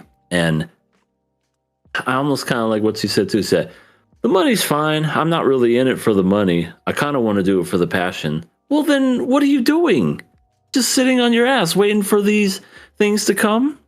You're the fourth member of Destiny's Child expecting something to happen? And with that, she goes through darker means to achieve her goal. She goes the whole route of, I got to make these connections and know the right people, Boy. which, I mean, that is the business a lot of the time.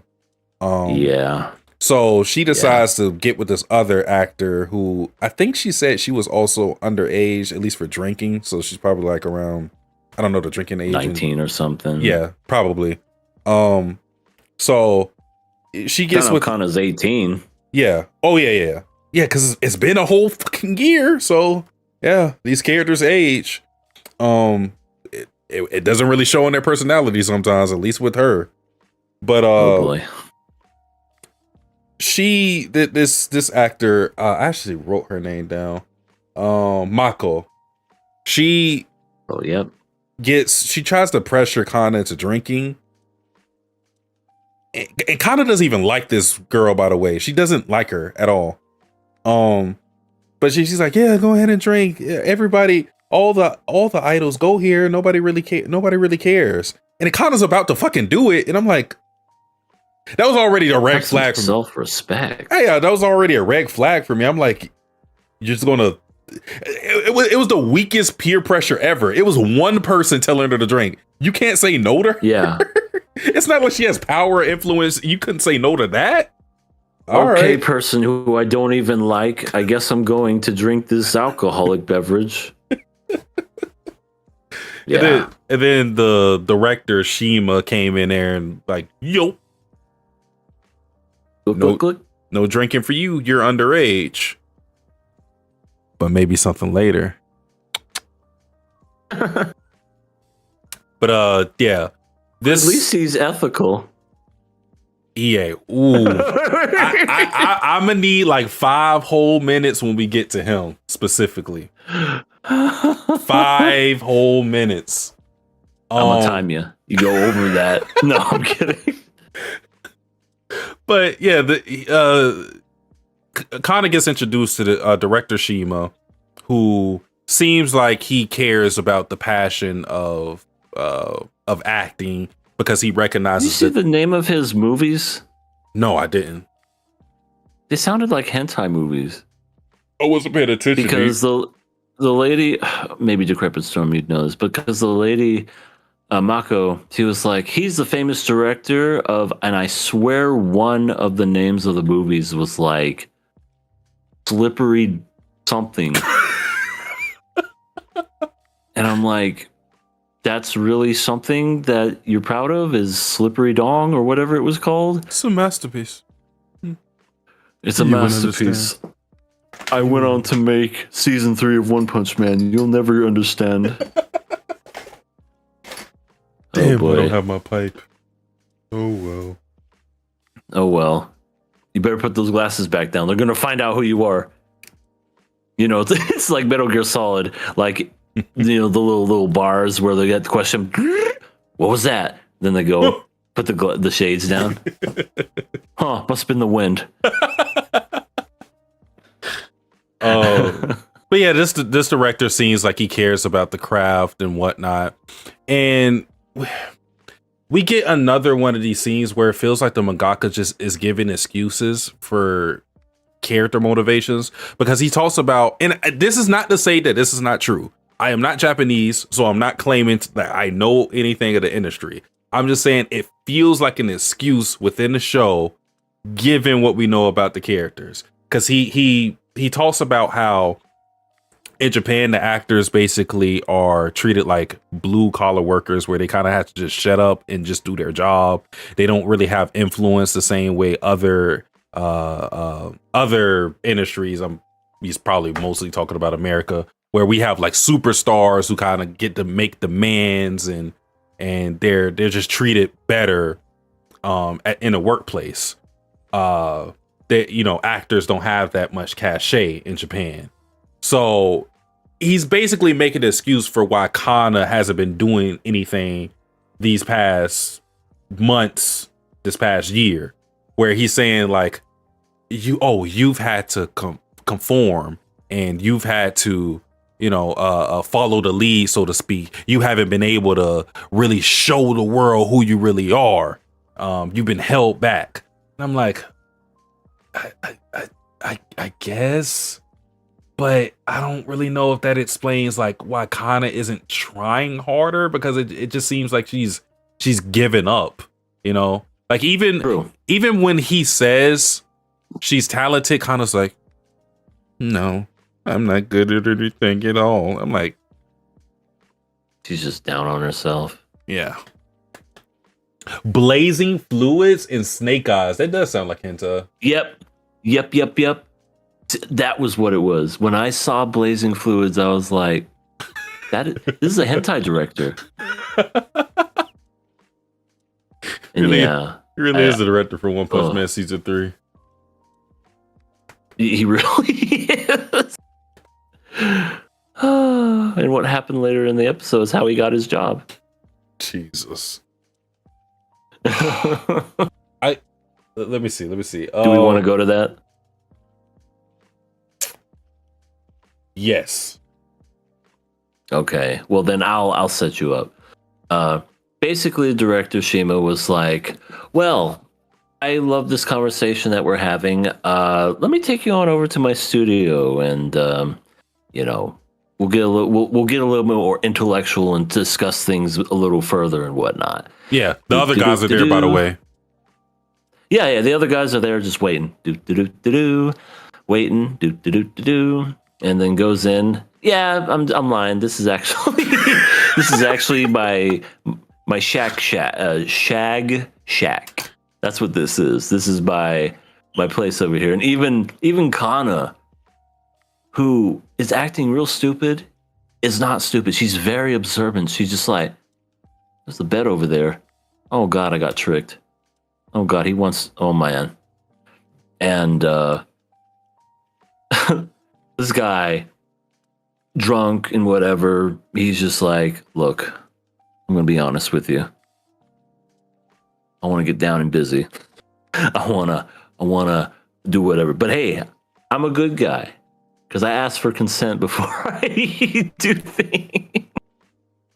And I'm basically a player because that's what Kana said. You're kind of like a player, yeah. Aren't you married? Well, yes, but who cares? It's just a title. My wife fucks around with people. I fuck around with people. We kind of have an open marriage, so it's no big deal. He could be fucking lying. I don't know. I don't believe the guy. I think he's cheating and being a scumbag personally, because people will say anything. And then all of a sudden, we get the wonderful thing that happens because, the guy makes a advance, sits on the same couch, the casting couch, so to speak, and, gets on top of her. And for a moment, she was gonna do it. She was just like, well, if this gets me to where I want to go, and who comes to her mind and saves her innocence? Well, it was a shadowy black figure at first, and then all of a sudden it turned into Aqua. It turned into Aqua, and what does she do? She starts crying. Kana starts crying because she has feelings for this man. And this guy immediately goes, "Ew," and just loses his erection and then just starts to back off. Oh boy. Oh boy. Oh boy. And then that essentially led into her underage drinking and just started to like go in on Aqua. And this director guy's sitting here just like, I lost the chance to have sex with this woman, but I'm just listening to her talk for like 2 hours or whatever. So, yeah, that's essentially what happened. That was very, very, very weird. Very weird. I think this mangaka needs to be examined. Not by the fans, by psychologists. I need to jeez. know what's going on in his head. We had the director Arushibara, where he basically excuses his sexual deviancy as, I have to do this. The industry pushed me. It made me a monster. Some people had the talent.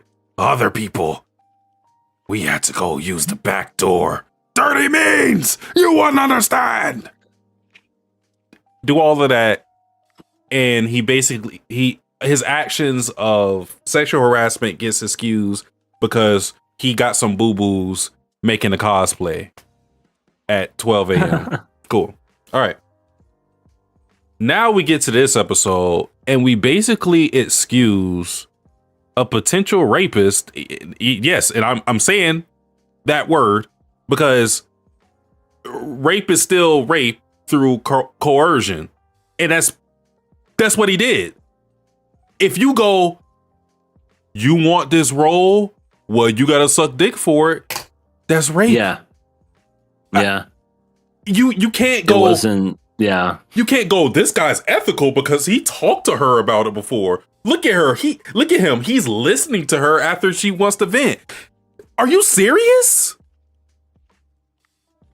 The fact that all of that happened, he tried to sleep with her, and she ends up having a candid conversation with him afterwards. I went, there's no fucking way. Like, you're for real. You're not even I'm not even mad that this scenario happened in a sense of, oh, I want to show you how dirty this industry really can get. I want to show you how low Kana's fallen and how far she's willing to go to get back in the game. I'm not even mad at that. But don't do that and also try to act like this dude's is like morally righteous. Actually show him for the villain he is. Don't go, oh, he almost did this, but at the end of the day, he's a real good guy because he didn't like just try to like push her down. And like, is that our metric? Like, I'm so confused at what this mangaka's ethics are. That begs the question, Sasuke, because I don't know what happens next after this. I mean, we saw what happened at the end. What if after that whole exchange, he still gives her the role? Would that make him still ethical? No, because he still tried to make her do. Either way, like, okay, what if Kana didn't cry and think about Aqua? He would have got sex. First and foremost, this dude's a grown ass man. Like, we're talking about somebody who's like, well, probably like in their 40s or something, trying to have sex with a fresh 18-year-old. I guess we're going to also illegal. Yeah, I guess we're going to also ignore that fact too. But I guess it's okay because Kana's now an adult. Nobody really cares about that part either. But she makes her own decisions. Yeah. And also, he called her a kid earlier in the episode. So it's not like you can't say, oh, he didn't really see. He saw her as the adult that she presented her to be. He called her a kid earlier in the episode. So he even recognized that this is kind of like a little girl, especially in comparison to me. But I'm still going to try to dangle this over her head and make her sleep with me. What? And wait, what's he dangling? The roll. Okay. He didn't whip it out or anything. I'm just being funny. I don't know if you could make it. If he would have did that, man, I would have. But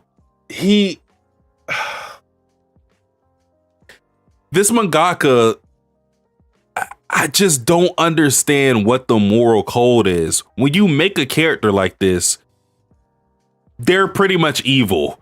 You can't make a character like this and go like, oh, but actually they're doing it because they even try to make it an excuse because it's like, oh, he was like, I have to know somebody passionately before I give them a role. I want to go fully into it. So I want to know someone from the inside. So to know someone passionately, you have to have sex with them? Are we being dead ass? So every person that you ever gave a big role, you slept with them. That's probably what he's saying. I mean, for the guy who made blazing fluids and snake eyes, yeah, I would say he slept with everybody. And oh my god, the jellyfish saved the day. the most egregious thing to me was, I mean, actually that was probably more egregious, but the fact that my biggest issue was Kana didn't say no because of her own moral foundation, her own ethics, her own pride, her realizing I shouldn't be in a situation like this. I fucked up. I've gone too far. No, she realizes she doesn't want to do this because she still loves Aqua. If that's not a slap in the face for not only this character but the fans, I don't know what is. Because Yeah. you're basically saying that she retained her agency as a functioning human being because Aqua's is still in the picture. What? Yeah, thankfully this guy had a jellyfish. Because that's what the jellyfish transformed into Aqua. And she was just like, I like someone else. Please don't have sex with me. But let's drink about it. And let me tell you all about why I hate this guy. Oh, we have a lot to catch up on the chat. Let me see. It's like this season of the podcast is documenting the rise and fall of Akasa from the heights of Kaguya-Sama season 1 to this. This episode pissed me off in 3 different ways and 2 or 3 bits. First, I didn't like him trying to get with her. Then I didn't like that Aqua was the reason it didn't happen. Then there was photos taken of it, and now there's going to be a whole drama thing. Which, by the way, that other girl set her up. Yeah. That whole thing where you saw her texting, and then you see her go behind, the bar and start texting, and then it kind of like pans out and everything. She told people to take pictures of her when she left that place. Yeah. She set her up 100%. And I'm thinking, wow, Kana's kind of like a bad choice of character when it comes to her friends. She recognized this girl wasn't like a good person, but she still chose to make dealings with her. So yeah,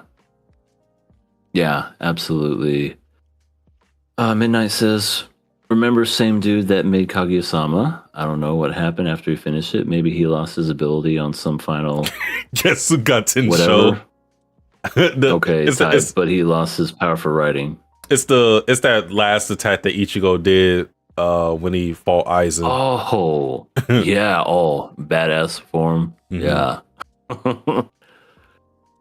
Yeah, not only is the power imbalance between them, but it's making a clear transactional thing that she's getting the role for this. I don't like it, but What I'm wondering is, does the author have something against directors as a profession, since 2 in this season have been scumbags, or does he like them since both of them got off light?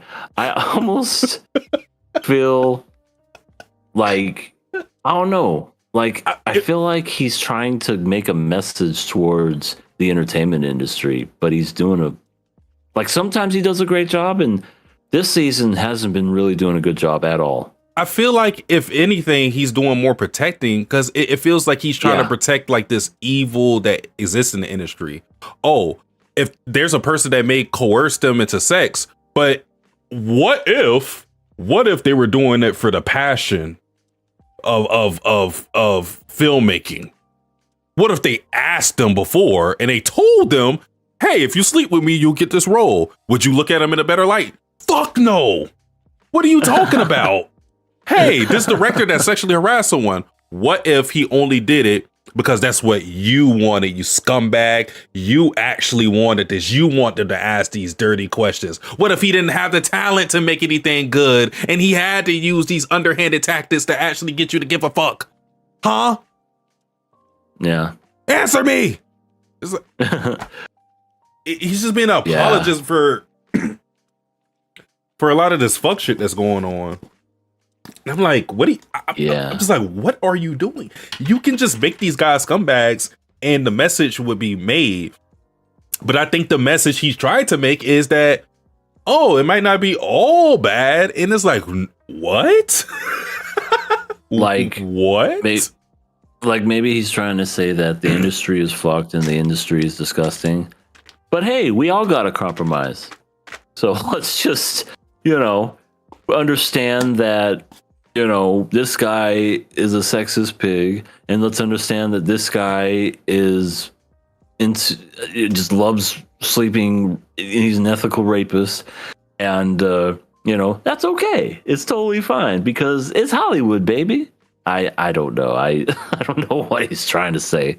Yeah, because he was upfront about it. He didn't drug her. He didn't just like physically force her. Because he was upfront about it, it makes it fine. Like, no, that doesn't make it fine. Like Decrepit Storm already said, there's a power imbalance that exists.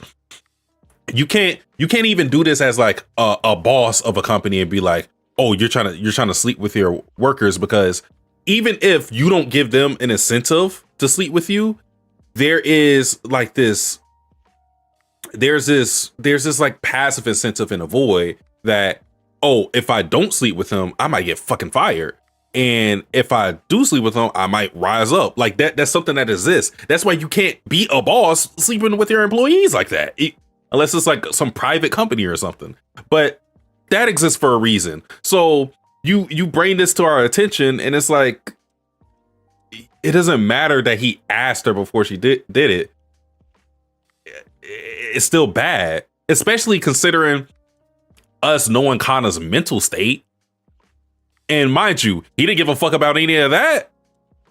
Like, sure, he stopped when she cried about Aqua, but she was fucking going through it and was kind of obviously depressed.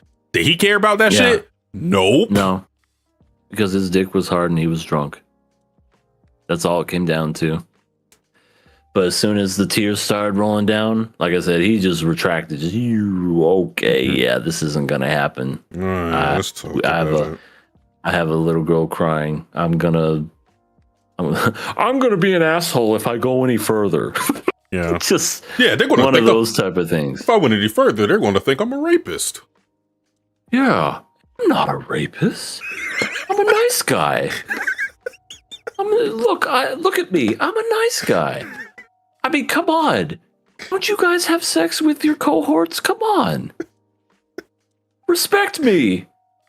Jesus Christ, man. Yeah, the paparazzi thing just pissed me off, because I'm like, we're just putting drama for the sake of drama. And I'm gonna tell you where this is gonna go. I'm gonna tell you where this is gonna go. Lay it on me. Paparazzi is here. Kana's name gets dragged in the mud, obviously. Oh. Who's going to come to her rescue? She's going to... Oh, shit. No, you're right. Motherfucking Aqua. It's an excuse to get these characters back in the fold. Yep. Because he's going to look at this as, this is the same shit that happened with my mom. Yeah. That's exactly what's going to happen. Midnight said, y'all remember when this was an idol anime, then it turned into a revenge story? Now it's turned to whatever the fuck this is right now? Yeah, seriously. Yeah, I'm not really sure what direction of this series. The Griffin Storm ethical rapist is something that could only be said in relation to this show, quote, or parentheses, not that it makes sense even here. Right. Yeah, he's a rapist with morals. Whatever the fuck that means. Like, look, I'm not a bad guy. I just sleep with people I want to give roles to, okay? It's like it's like I have a heart of gold. It's like whenever you have like those killers with a cold, it's like he tried to make something like that. Like, I coerce people into having sex, but I have a code about it. Like, I won't go. If this happens, I won't go that far. It's like that. First and foremost, that doesn't work with this thing in particular. But even with the killers with a code, you can still argue that those guys are morally irrehensible, because it's like you're still killing people. It doesn't matter if you go like, oh, I'm not. They don't kill kids. Yeah, I don't kill kids and women. You're still killing people though. You still Yeah. see other people worthy of or unworthy of life. So if you look at it at a certain perspective, those guys are still bad people. So I don't really know how you can like cover up something like this up and go, it's not that bad, you know, because it to me it just takes the venom out of it, because you basically have a gag scene afterwards after she's done crying. You basically have a gag scene where Kana is drunk off the soda and confiding in him, and it's like she shouldn't be confiding in him after something like that. First of all, she doesn't know this dude. Second of all, he just tried to put the moves on her. Really? She doesn't talk to Satsuki, read the chat. What the Cryptid Storm just said. this, you know what this is like? Uru the moral terrorist.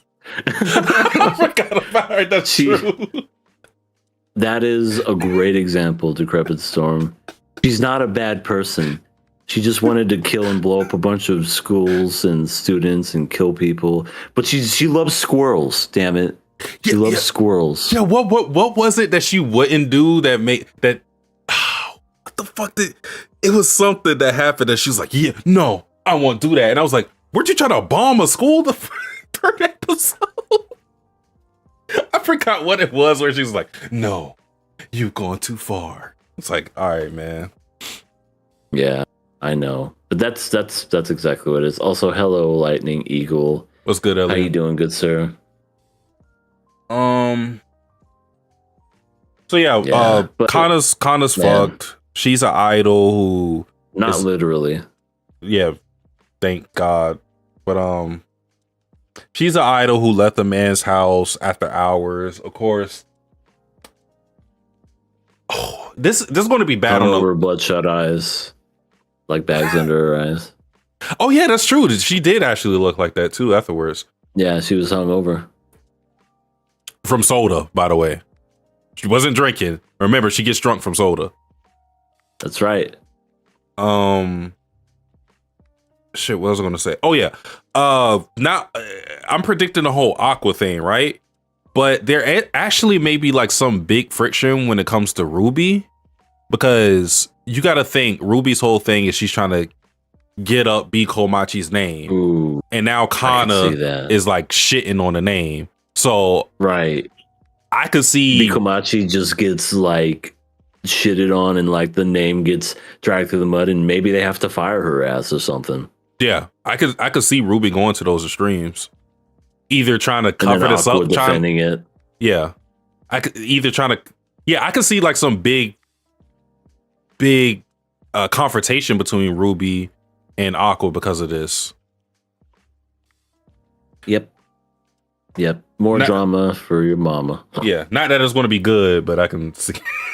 I can see it happening. No, I could definitely see it. Mr. Midnight says, I mean, who would Kana talk to? Aqua, who don't talk back.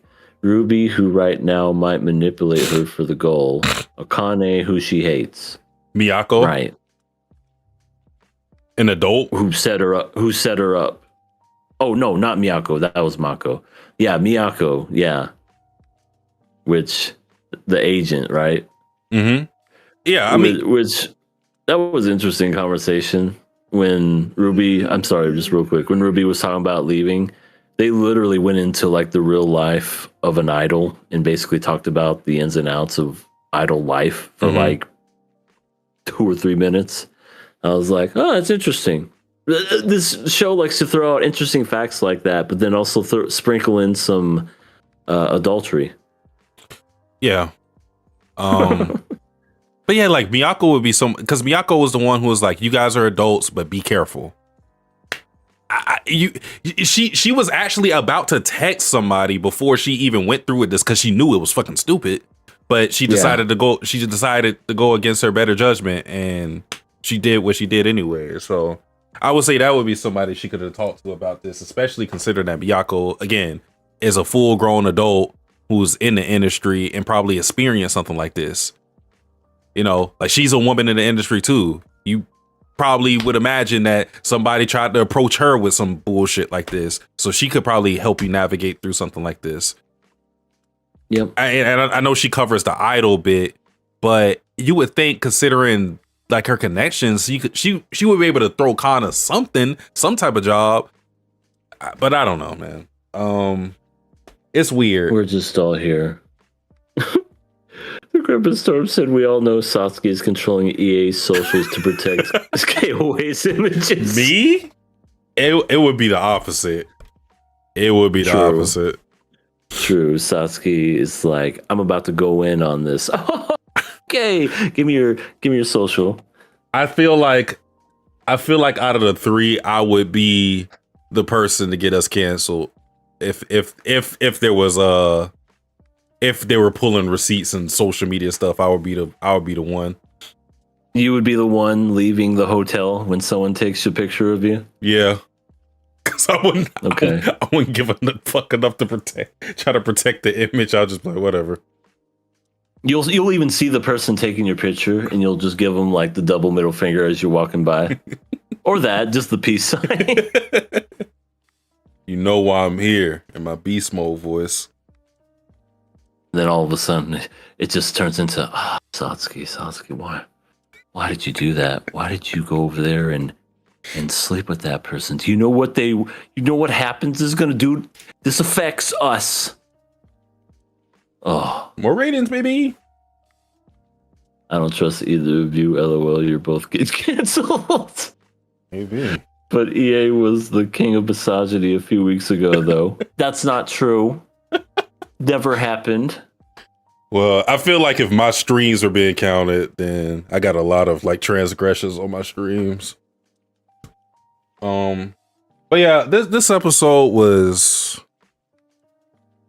to me, again, I'm not totally mad just because of the direction that Kana's character is going. That's not the only problem. The most egregious thing is the constant apologizing for scumbag behavior. If you're going to make these dudes do deplorable things, don't in the same vein go, but it's not that bad, or it could have been worse. Because it just makes it seem like you're covering for behavior like this instead of just giving us the reality that it exists. We know it exists. You know, we're not naive. We understand. We hear stories. We know.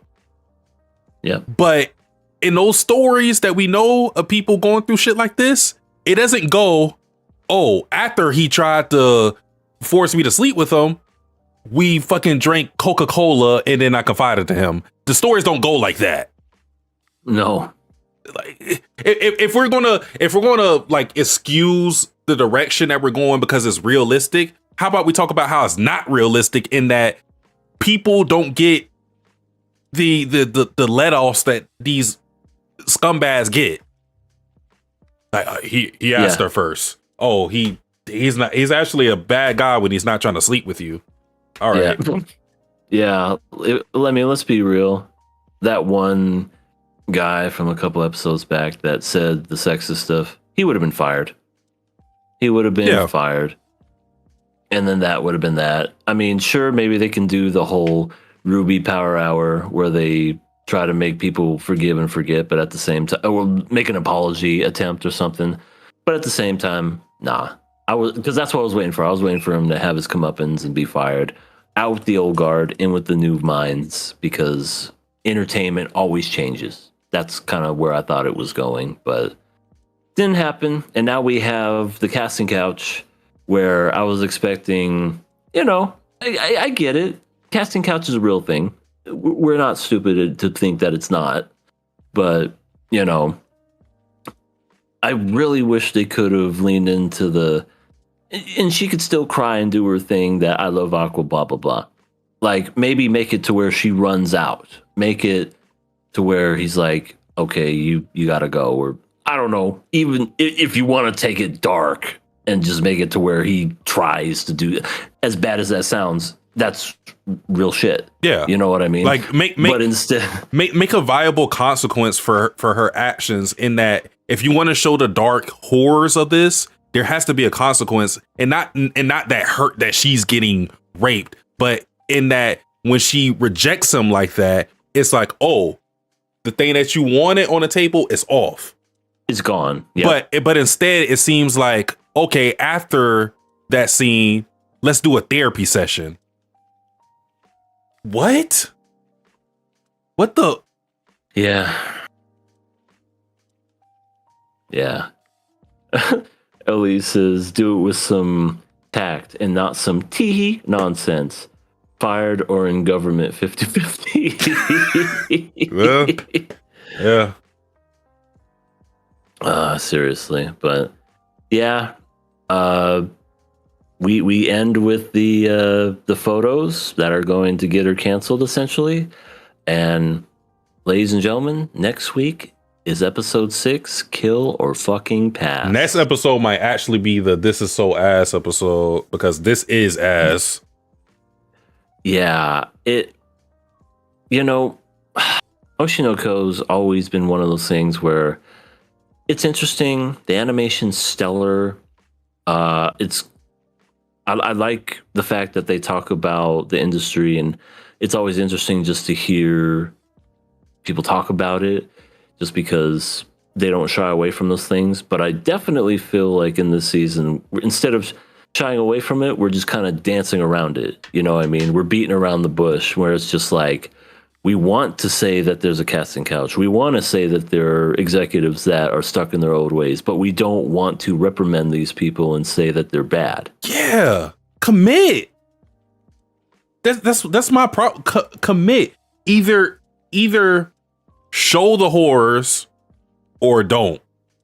Don't be like, oh, this exists, but it's happening to my character, so the consequences of that doesn't really exist. Right. But, and this is the same series that leaned heavy into the suicide thing. And I thought that was a really good episode because they didn't shy away from it. Like, it was one of those episodes where when it was over, they had put up the, suicide hotline at the end, because it leaned heavy into it and was like, this is real shit that happens in the industry. But for some reason, this particular season, they're just like, they're just joking. They're jokesters. They're kidsters, just little rapscallions. Just pinch those cheeks. Oh, you thought you could get away with it, you director, you. Just shit like that. I'm sorry. I shouldn't have offered you a role and tried to have sex with you. That's my fault. I shouldn't have been sexist and talked about your boobs, but then tried to make it seem like I gave a shit about your personality. I'm sorry.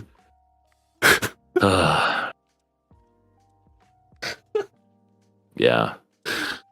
Oh my god. Oh no, is about to shoot me, but then I cried, and then we played at the arcade. Yeah. Oh, we're talking, Future we're talking Diary. about. Okay, yeah. That happened a whole bunch of times in Future Diary, though, where Yuki was basically excusing Yuno's actions by going. He actually said this, I believe. He was like, "She's crazy, but she's so cute." What? This girl that totally kills people in SWAT gear, I think she likes me and she's crazy. But God, she's so cute when she's got blood on her skin. Yeah, it's just so stupid. Oh man.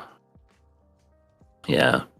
But I don't know. Have faith in the vision? No, I think it's starting to. I think this is the end for Oshinoko. If this was episode 6, it would be dead 100%. Oh, absolutely. Yeah, I'm. Like, this is probably. It's just getting perpetually worse. Like last week, we were talking about just how disgusting everything was when it came to these characters. Now we're just talking about how stupid this show is. We got the ethical sexual harasser. We got the ethical rapist. This is going to be like a cannibal that's not so bad because the food is good. Look, I'm eating. It's from an amputee. I'm just eating a leg. He doesn't need the leg anyway. He doesn't need it. What are you guys talking? Come on. Hold on. Let me put it on a spit and then like rotisserie this foot. Hey, Bill. How you doing? She crazy but cute. I feel the same way about EA. What? Okay, you can leave now. Grand opening, grand closing. Oh man. I'm just waiting on like what other shit he's gonna apologize for. He's gonna try both sides of Jesus Christ, man. Right. Like what else is in the industry that's awful? Because those are big ones. I can't think of anything. Like the only thing I could think of is maybe they throw in cancel culture or something, but I feel like they kind of already do that on the regular. I don't know. You know what's bad? That we got the fucking confirmation that some grown ass woman had sex with an 11-year-old, but we only talked about that for like 2 minutes. Because I feel like we talked about it so much last week. Yeah. That I mean, we already knew what she did. She's a scumbag. But Kana, yeah. But that's the thing too. Like with that, I know they haven't really like dwelled on it too much because we haven't seen a flashback of that. But it feels like with that, that's kind of being treated with the seriousness that it should be treated with. Because thus far, we aren't getting no, oh my God, maybe that's the next person he's going to apologize for. She didn't know he was 11 or it's going to be some bullshit. Oh no. Yep, you're right. They're going to talk about that scene about they're going to make the husband killing the wife morally bad, which don't get me wrong, it is. It is. But yeah. Like you said, we need to understand why he did it, but they're just going to be like, she was won over by his charms. I mean, an 11-year-old and a grown-ass woman, come on now. Did you see those light up Skechers? Wouldn't you? Did you see those Heelys? And how and how he fucking was doing these cool tricks and had a yo-yo and doing this shit with his Heelys on. Oh, she won her heart.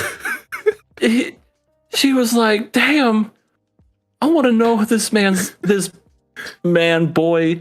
I want to know this boy's life. Oh, also Decrepit Storm. Yeah, how did you come up with that? You're talking about the spigot thing? I don't know. I make up shit all the time, just out of my head. That was great.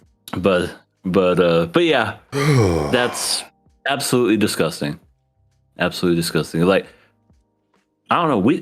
There almost has to be a tier list for what is the worst thing in this series that we could make an excuse lady for. Sleeping with right. I think lady sleeping with 11-year-old is up there, like just the worst. If he actually if he actually tries to explain why she did that with any like a flashback. Yeah, I mean, I feel like they have to do a flashback at some point because we need to get Hikaru's perspective. If they try to excuse that in any way, I don't care how, any fucking way. I didn't know he was actually 11 years old. He told me he was. What can you really say? No way. He told me he was 15. What the fuck could you say? What the fuck? I saw him like in his prepubescent face and thought, damn, he's mature for an 11-year-old. If at the very least she isn't treated like the scumbag she is, I don't know what I'm gonna do. I don't know what I'm gonna do.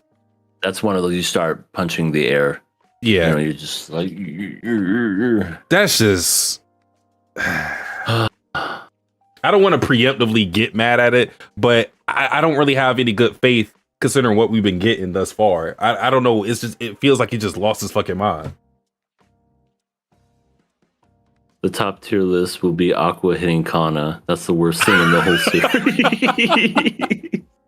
I hate Kana. I hate Kana. I hate Kana. I hate Kana. Get her. There she is. I hate you so much. I see you in my sleep, and I punch the air in my while I'm sleeping. I snore and just. I have a punching bag at home, and I just have a picture of your face on it, and it's just getting more and more caved in. Got the dartboard. Yeah, because that's what Kana had for Aqua, right? Did she? I thought she did. I thought that was the whole joke that Decrepit Storm was saying, but I could be wrong. I'm not sure. I thought she did, but I don't know. Anyway, next week is a Killer Pass episode. We're going to talk about episode 6. I would say I'm curious to see what happens in the next episode, but at this point, I think the series has lost the plot. There's nothing the series can do to make me pass it. I'm just letting y'all know though. Now, there's nothing. There you go. So that means the fate of Oshinoko rests in my hands. Thank you. Y'all need Abiko to come. Y'all need Abiko to come to the next episode and be like. It basically has to be like Abiko filler for me to think about passing it. Abiko steps in. Objection! It is me. You talk about what were they talking about last time? Like rights and usage of stuff. The licensing. Yeah, licensing. Yeah. They're gonna fuck around, make her some morally corrupt some way, somehow. Well, Decrepit, it could be canon to me, okay? I thought you were whatever. Oh, midnight in EA we trust. That why I dating. Okay. Yeah, I don't get that. But yeah. I wonder if they're gonna dwell on a whole Mako setting Kana thing up, or is that just gonna be or is she gonna be used as a plot device? Like, I can imagine that Mako is probably jealous of Kana, given that Kana was like a real actress, and maybe she was jealous that the director was taking a liking to her, so maybe that's why she did what she did. But to me, it seemed like she was already trying to set her up with the whole getting drunk thing. Yeah, I think so. I think she's just a mean-spirited, spiteful person. Yeah. So I'm wondering if they're gonna actually have some type of confrontation with her and Kana, or are they just gonna use her to be like, yeah, she fucked up her life, deal with it. And remember, everybody, we could have saved all of this. We could have saved ourselves from all of this. But except for, oh wait, no, it's not that guy. This guy's incognito. I don't know who that guy is. But this is all going to change. But I will say this. It's made for a very interesting show, if nothing else. Definitely. Something to talk about. And Day C is not joining us for this season. Yeah. Yep. Yep. But that is the end of Oshinoko Season 3, Episode 5. Guess what, Satsuki? I see it. We actually have a viewer question. I see it. I can't believe it. Oh my god. Wait. Midnight said, "Hey, Sasuke, just take next week off, brother. Come back with a more hopeful mind." What? What? I mean, shoot. Next week we're only watching Kaguya and Oshi no Ko because Frieren. Yeah. Frieren is going. Frieren and JJK is going. Yeah, they're off a week for some reason. Okay. Wait, what is this link? I can't click it because it's going to play. I don't want to play it in the background. It's from The Simpsons. Oh, okay. Yeah, I'll. You know what I'll do? I will copy and paste the link, and then I can put it in our chat, and then there it is. Will he be back Guy at some point? Incognito. He won't be back this season. He's going to miss this season. It will just be EA's monologue. Midnight, aren't you the hate positive tweet shows guy? It will be the king of Akasaka. It will be. Oh my Akasaka God. podcast next week. It will. It It absolutely is. will. Jesus. It actually is. How did it work out like that? It just did. It just did. That's got to be the podcast name. That's King of Akasaka. It'll be the first ever King of Akasaka podcast. Oh, thank you for the title, The Crypto Store. I am definitely taking note of that. That is a great All title. right. So we have viewer question. Viewer questions. And we do just have one question for the week. And it's a pretty good one. Question. You guys think there will be a point when Crunchyroll falls off? That's a good question. I wish they would have clarified, like, fall off, like, monetarily, or because I feel like they've already fallen off to some degree. But if you're talking about success wise, I feel like they set themselves up to have some type of longevity in comparison to some other streaming sites. They've already kind of like they're already setting themselves up to basically be a monopoly, so to speak. Like the only other streaming site that has like exclusive rights to anime and whatnot is Netflix. So that's pretty much their only competition. Unless Netflix overtakes Crunchyroll, then I feel like Crunchyroll is going to have a good amount of success for a while. Yeah. For me, it's like with anything, like as streaming is popular, prices go up.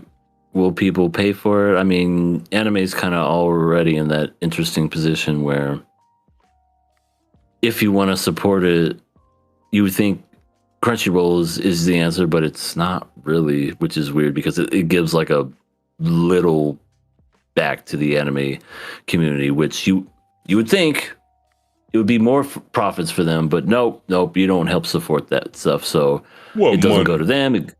Right, exactly. It's like, here's your $1 to our million, essentially. That's what Spotify does with its artists. Mm-hmm. They make point like 0.0001 of a penny. Yep. So ridiculous. But I mean, as long as anime is popular as it is now, I think there's always going to be a place for Crunchyroll. I think because everything always comes and goes. Everything gets popular, everything becomes unpopular. Anime is as popular as it's ever been, if not the most it's ever been, in my opinion. Mm-hmm. If it ever, I don't think anime is a thing that'll ever go away, ever. But will it ever stop being like mainstream? Maybe. And then when that happens, I think that's when you could also see maybe Crunchyroll not getting as much, maybe people not wanting to pay for because Crunchyroll is more expensive than Netflix now. That's like an actual like fact. So if people are willing to pay Netflix but not Crunchyroll, I don't know. I guess only time will tell, but will it ever fall off? I'd be surprised if I'm being honest. Yeah, there's not another streaming site that you can that rivals it when you're talking about anime. Like Netflix has anime. There's on High it. Dive.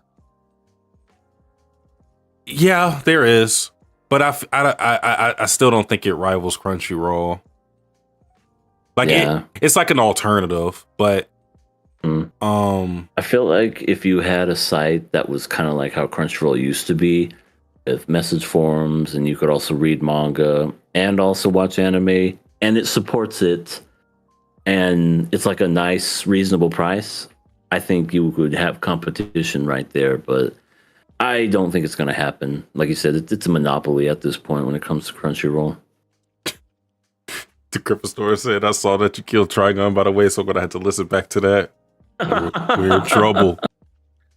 We're in trouble with Decrepit. No, he's Also, going to kick my butt. Billy says, the only other person as cool in sunglasses as Satsuki is the guy who directed Ninja Gaiden for real. Oh, thank you. I don't know who that is, but thank you. It's crazy how Crunchy used to be free. It did.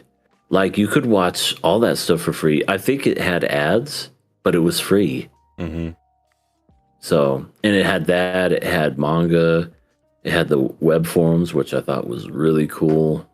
But, you know, I feel like when companies get bigger, all that stuff that made it cool and niche just goes away.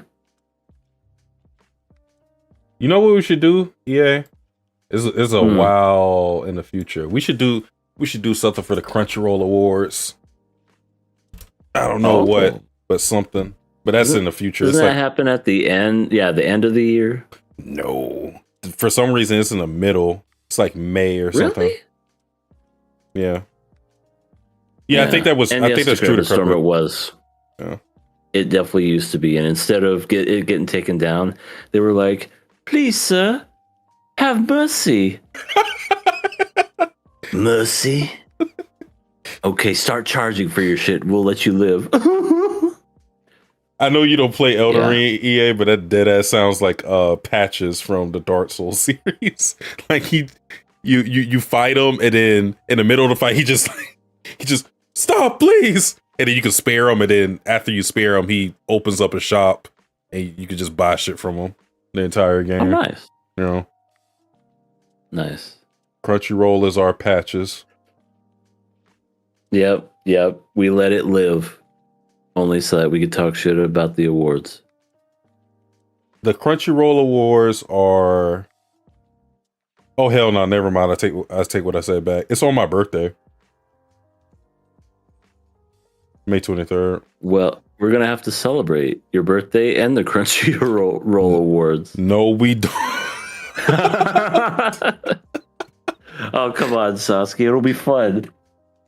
I do not want my Happy birthday to you. Crunchyroll Awards. Happy birthday to you. I do not want my birthday associated with the Crunchyroll Awards. Ah, man. Well, that was our one and only question for the week. Yeah. If you guys have any questions, you can always ask us. We have the Google Doc in the description. It is easy as a click and a click. Ask the questions. We will answer it next week. Appreciate the person who submitted a question for us to answer today. But that is pretty much the podcast. Next week is going to be a little barren because of the absence of Frieren, JJK, and the now deceased Trigun. It is going to be the king of Akasaka. If we end up killing, damn. Yeah, I might need you to watch Journal and Witch quicker than I thought. Because if we already got Trigun, I already want to watch it. If we already got Trigun killed, and then we're going to kill Oshinoko, I would want to have like another show. Okay, if that's the case, I'll see what I can do, mate. Because I already got 2 weeks, so that's plenty of time. Yeah, not forcing it. If you don't end up liking it, then we don't have to cover it. But yeah, I'll give you my honest opinion. I'll be like, what the fuck was that, Sasuke? This is the best show of the year. What the fuck? Really? I feel like that might be the case because its first 2 episodes aren't all that great. But we'll see. We'll see. Yeah. If we go that route, but okay. Who knows? Maybe your favorite anime might win this year on your birthday. That's not happening. They are not awarding Apocalypse Hotel as anime of the year. Not happening. What was last year? If it's Oshi, that one, I have no idea. What would they award anime of the year? What Dandadan? Probably. I don't know. Yeah, we did have Don. Was there any? You know what? Let me do this. Make it easy for all of us. Crunchyroll awards I forgot that was the thing. winner. Google 25. Let's see. Full list. Anime of the year goes to Look Back. The fuck? Oh, that's the film. Oh, the anime was Solo Leveling. Yeah. I'm okay with that. Wait. I am okay with that. You said Solo. Okay, so that was the winner from last year. Not 2025, Right. but 2024. Oh, you wanted to... My bad. Let me go to 2024. Sorry. No, I'm saying that winner was from. It's weird because of when they tag the year on it. It was Jujutsu Kaisen Season 2 in 2024. You are my special.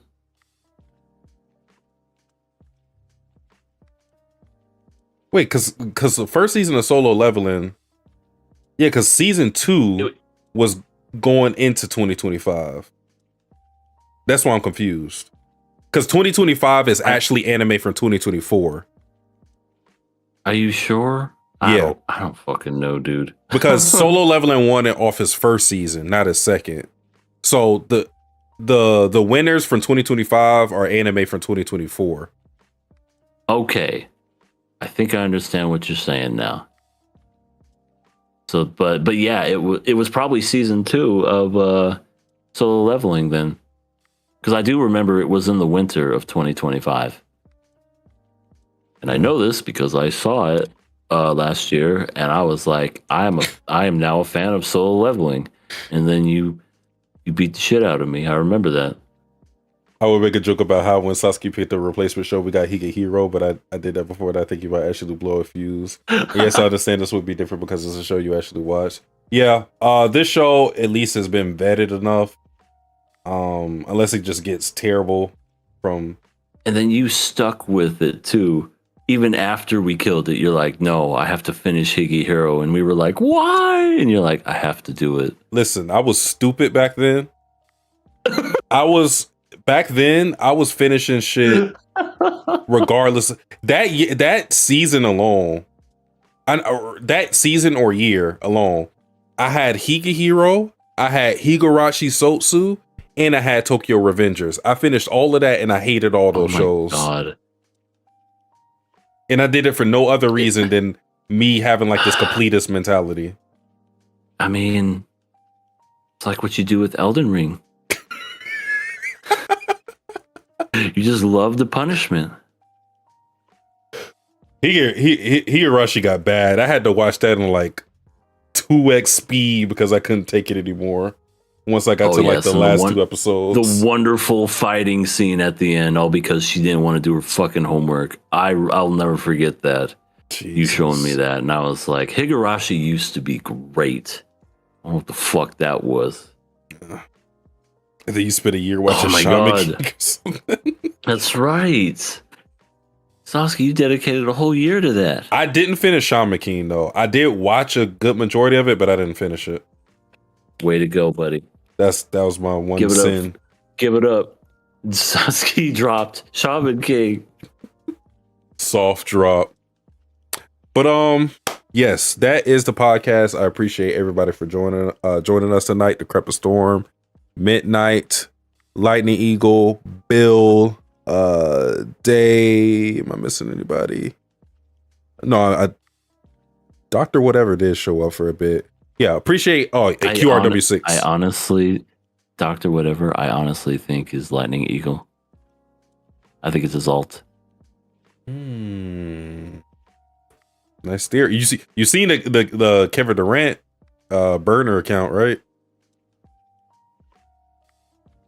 I've heard of it. Yes. We might have that situation. Yeah. Yeah. But yes, appreciate you guys for watching us. Hope you join us next week for the King of Akasaka podcast. It will be total whiplash. It will go from one show that we really enjoy to one show that we enjoy to talk about. I guess. I'll click that afterwards. The Crepper Store, appreciate it. But yes, we are the King of Anime podcast. I'm Sasuke the Savage. He is everything animated. Y'all have a good night, day, wherever you may be. Peace and love.